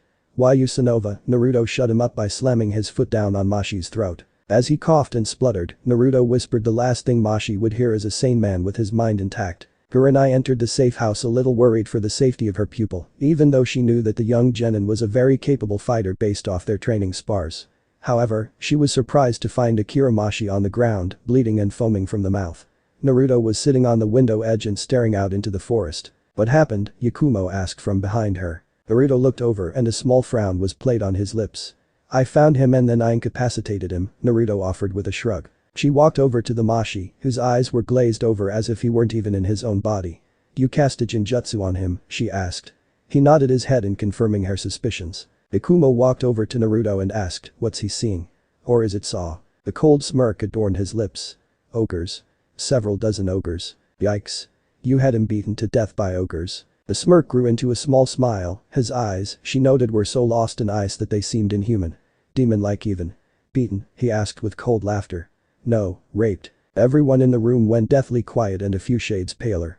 Yakumo gave a small squeal before backing up and standing next to Sasuke, who looked disturbed. Although, unknown to Kurenai, for different reasons than herself and Yakumo, Kurenai herself was a little disturbed. While she loathed men like Mashi and the atrocities they committed, she really didn't have the stomach for these kinds of things. It's one of the things that made no sense when taking into consideration Anko was her best friend. "You used that, didn't you?" Sasuke asked in a quiet voice. Naruto looked over to him with a single eyebrow raised and a slightly amused expression on his face. "Yes." Kurenai looked between them, faintly worried that Naruto did something that he shouldn't have done. "Is there something I should know?" Naruto regarded her, still looking marginally amused. "No need to worry, Kurenai-sensei, Sasuke just isn't too fond of the jutsu I used." "Why is that?" she asked, genuinely curious at Sasuke's discomfort. "Because," Naruto said with his trademark cold smile. "The last person to ever use that jutsu was Itachi." Chapter 6. All the world is but a stage. Sasuke looks ready to re-kill. Naruto turned his head towards the direction of his Uchiha teammate and gave a small laugh. Sasuke indeed had all the telltale signs of annoyance plastered on his face, though Naruto could hardly blame him. He was being swarmed by nobles and various influential business owners. Currently, Team 7 was on a mission which involved attending the coming-of-age party for the daughter of a prominent noble in the Fire Daimyo's court. Naruto, who was already on the invite list due to the honorary seat the Senju clan held in royal court, managed to secure 2 more invites. You have to remember that the Uchiha are very wealthy and hold significant say in military affairs, and Sasuke, being the next clan head, is at that age where alliances are cultivated in the political arena, he told Yakumo, who was on his arm as his date for the night. She was dressed in a stunning white kimono with blooming sakura tree branch patterns. Naruto, himself, was dressed in an elegant forest green kimono with the Senju clan emblem proudly displayed on his back in neon white. "Well, how come they're not trying to do the same to you?" I mean, you're the last Senju in Konoha. They should be all over you," she exclaimed. "I'm a familiar face at these kinds of events. I have been going in and out of various political circles for the last 2 years, getting the Senju back into the spotlight. They already know where I stand on numerous issues, and it is common knowledge that I'm an often guest in the daimyo's private estates. People know better than to try to curry favor with me. So they all just want a piece of Sasuke's money? Aren't the nobles rich enough? The reason being is that there is no such thing as financial security for the nobles." "Huh? What's that supposed to mean?" asked a very confused Yakumo. Past relations between daimyos and nobles weren't always so good. When the Senju and Uchiha approached the fire daimyo of then to create Konoha, he took advantage of it and stripped a great deal of power away from the various feudal lords. If the current nobles displease the daimyo, he can strip them of lands and all their money. Ergo, tying your family to a prominent shinobi clan with a grade of wealth is a sure way of ensuring financial security. "I don't understand," Yakumo said sheepishly. Naruto simply gave her a reassuring smile. "Not everyone has a head for politics and economics. The Uchiha are a prominent part of Konoha's military structure. The fire daimyo cannot interfere with them without significantly weakening his own power base." "Oh," Yakumo said as she nodded her head in understanding. "Wow, that's really complex thinking." Indeed. As they walked through the sea of people and greeted various people that Naruto had interacted with over his frequent visits to the fire court, Yakumo's hold tightened on his arm and she leaned in towards him. To the many observers it would have looked like a very intimate action, however, to a trained eye, it was a carefully concealed whisper. Even as she was pulling away from him, Naruto followed her line of sight to a rather young noble who was holding a polite conversation with a young lady as they took drinks. Naruto's eyes searched the room until they locked with Sasuke's. The look of annoyance immediately melted off his face when he saw Naruto tuck one of his bangs behind his ear and stroke his jaw with a single finger. It was a message read loud and clear. "Target sighted. Moving in." As Naruto and Yakumo made their way past the young noble, he, predictably, called out to Naruto. "Senju-sama." Immediately, Yakumo could feel the change in Naruto. His body began to move on edge and emanated a cold, smothering aura.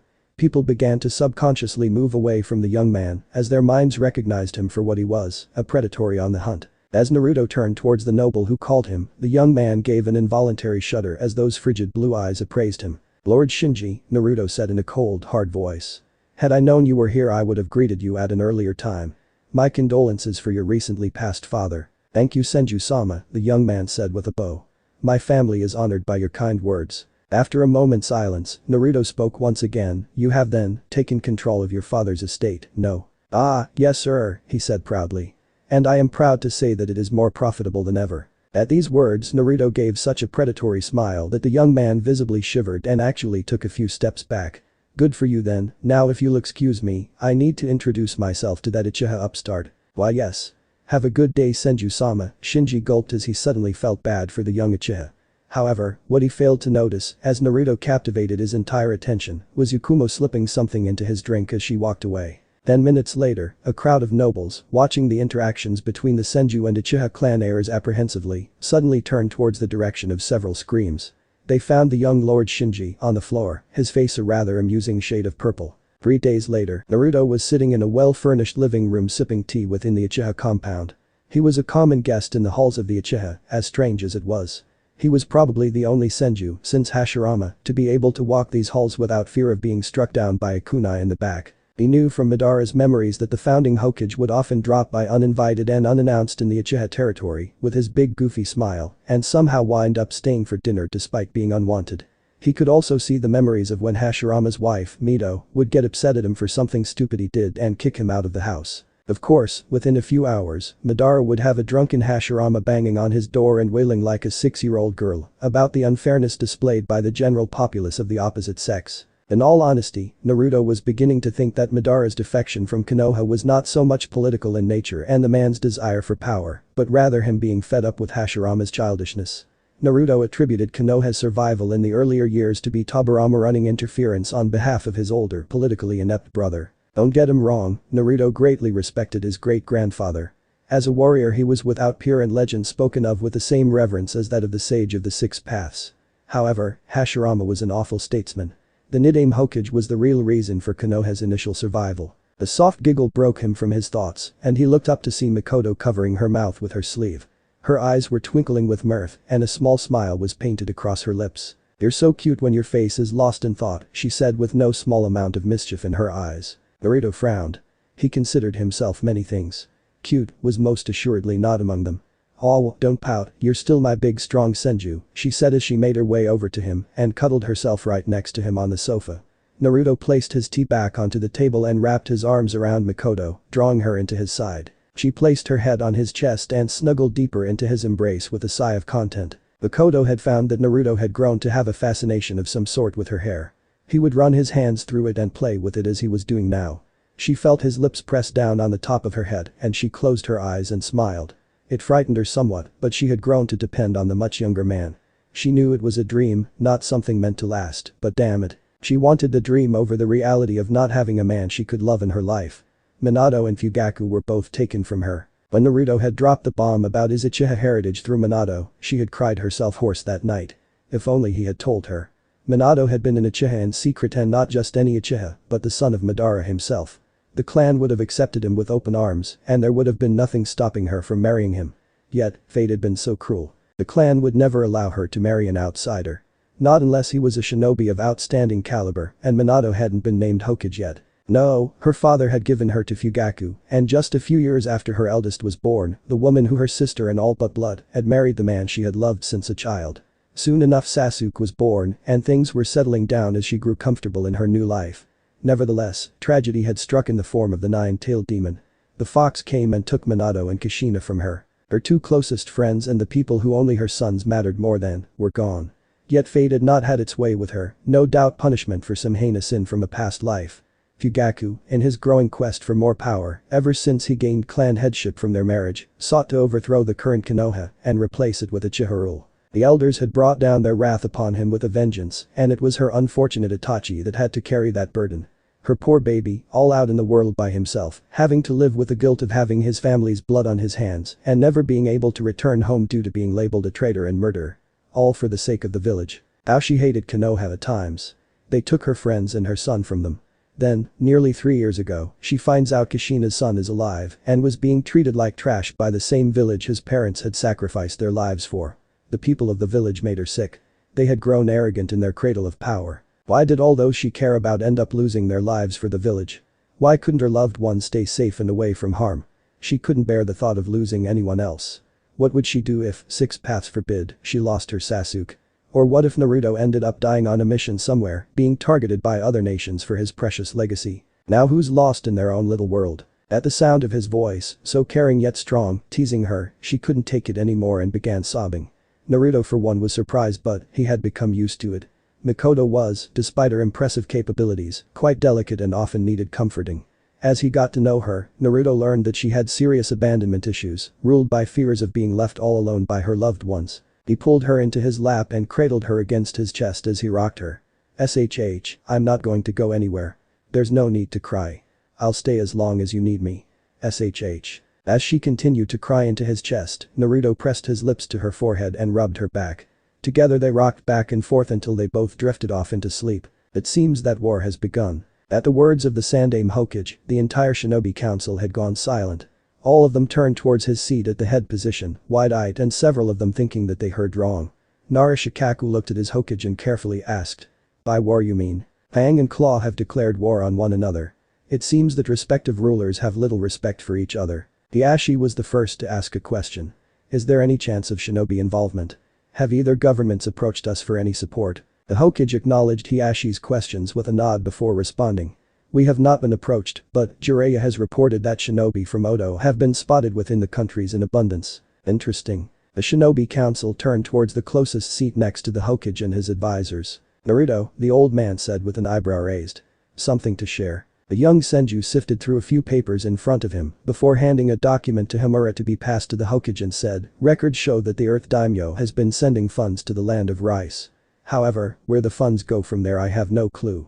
I'd hazard a guess to Odo, but there seems to be no interactions between the rice daimyo and his supposed shinobi village." Shibi spoke next in his usual monotone. "Are we to assume that perhaps Iwa is constructing a scenario to start a war?" "Why you ask?" "Because Odo would have to go through either fire or waterfall in order to send an army to either Claw or Fang." Inoichi provided his theory on the subject.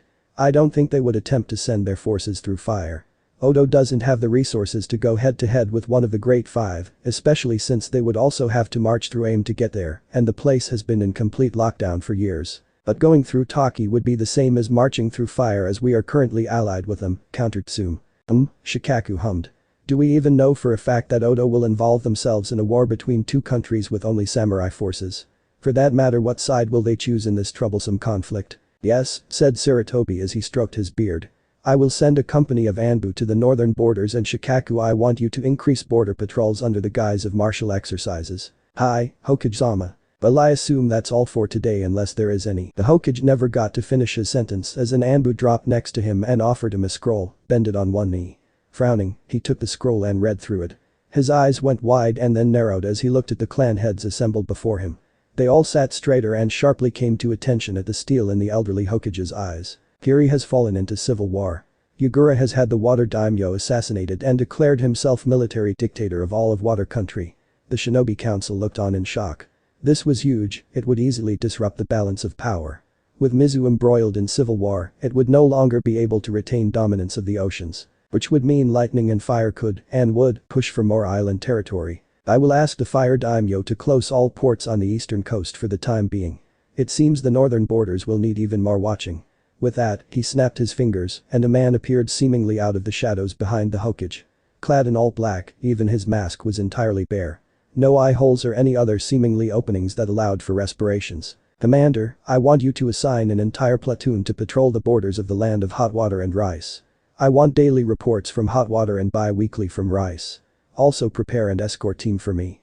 I must speak with the Fire Daimyo personally, and time is of the essence. It will be done at once, Hokage-sama, the Anbu commander said sharply with a quick bow and melted into the ground. Shikaku, I need you to send a squad to Takigakure and have them deliver our intelligence on the war between Claw and Fang. Meet me in my office once we leave, and I'll prepare the scroll for you. Also have all active shinobi structured into teams and begin mandatory drills and war games.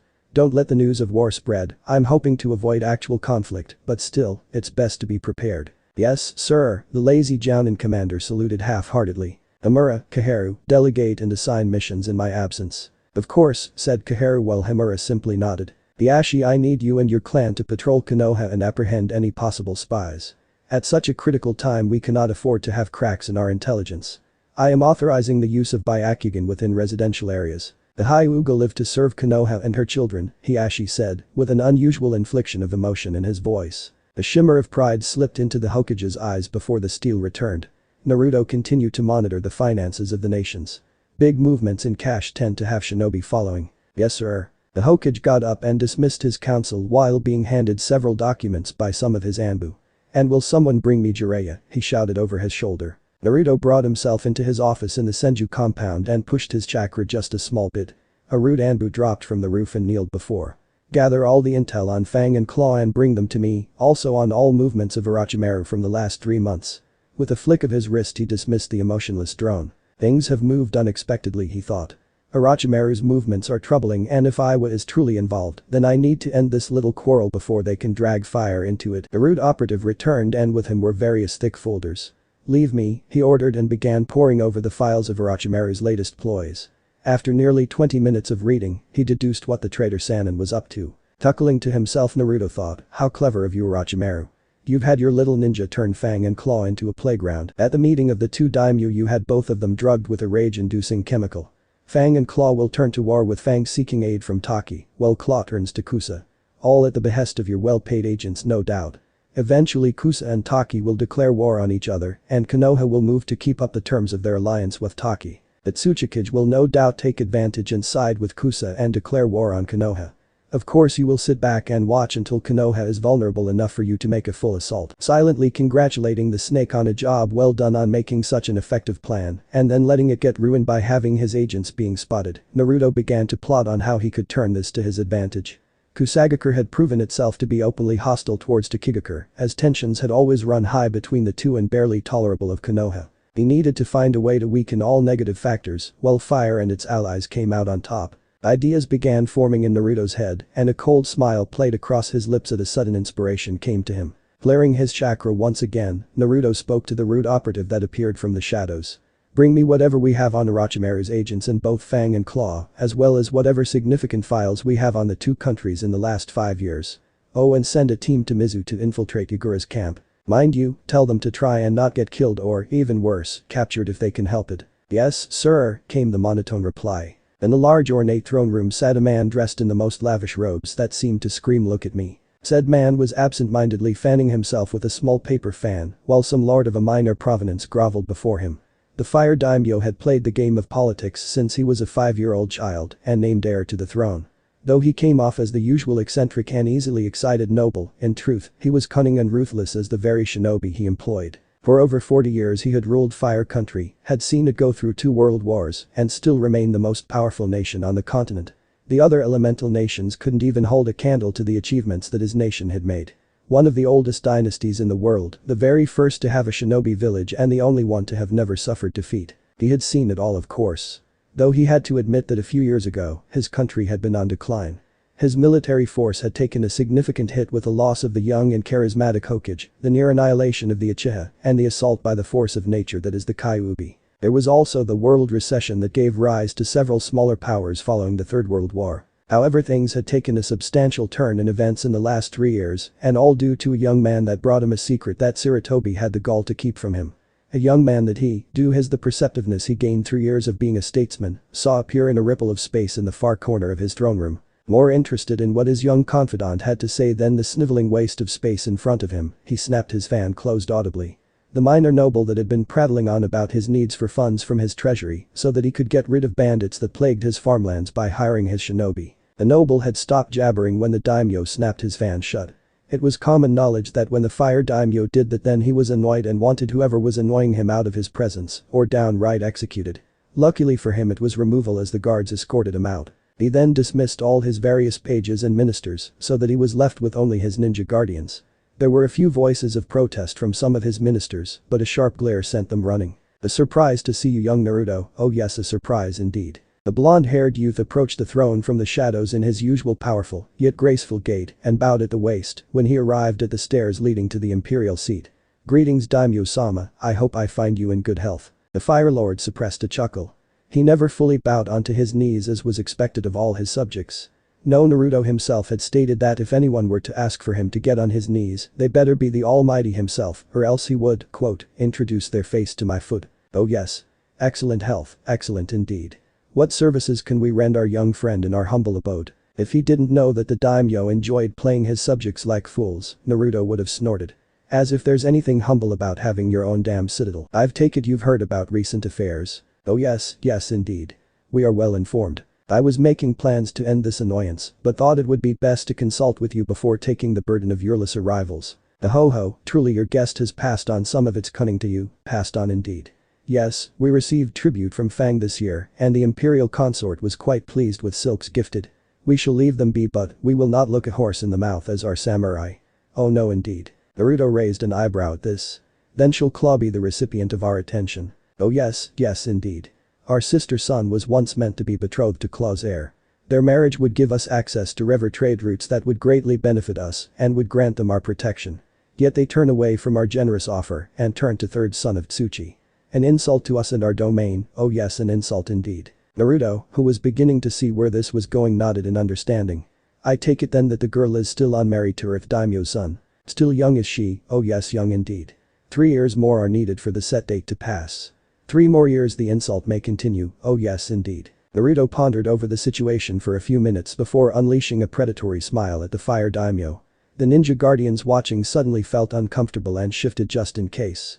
However, the fire daimyo sat there with no concern. What if she were no longer the heir? What if she were to take the throne?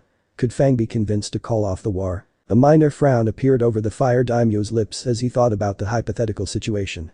The house of Fang is young but still proud, oh yes, proud indeed. They would not war with a throne sat upon by a child. Oh no, no indeed. Naruto's smile got only bigger and, to the guardians, creepier. And what if Fire Country offered to mediate the peace between the two? Suddenly the fire daimyo's eyes lit up and a wide smile played across his face. We would be able to host the talks in our halls and guide the treaty to our liking indeed. We may even convince a child ruler to fall under our guidance and bind her to us, bind her indeed. Then I assume I have your permission to act. The Fire Lord nodded his head and in a deep voice commanded, "In our name, we order the Lord of Senju and Uzumaki to go forth for the betterment of the land of fire." Naruto nodded his head in acknowledgement. "Then so be." The doors banged open and one of the fire court's minor officials came running, panting rather pathetically as well. "Be swift in your explanation as to why we are disturbed in such a fashion, else we will have your head removed from your shoulders." Removed indeed. The official fell to his knees and placed his forehead on the ground, though whether from fear or exhaustion, or a combination of both was indistinguishable.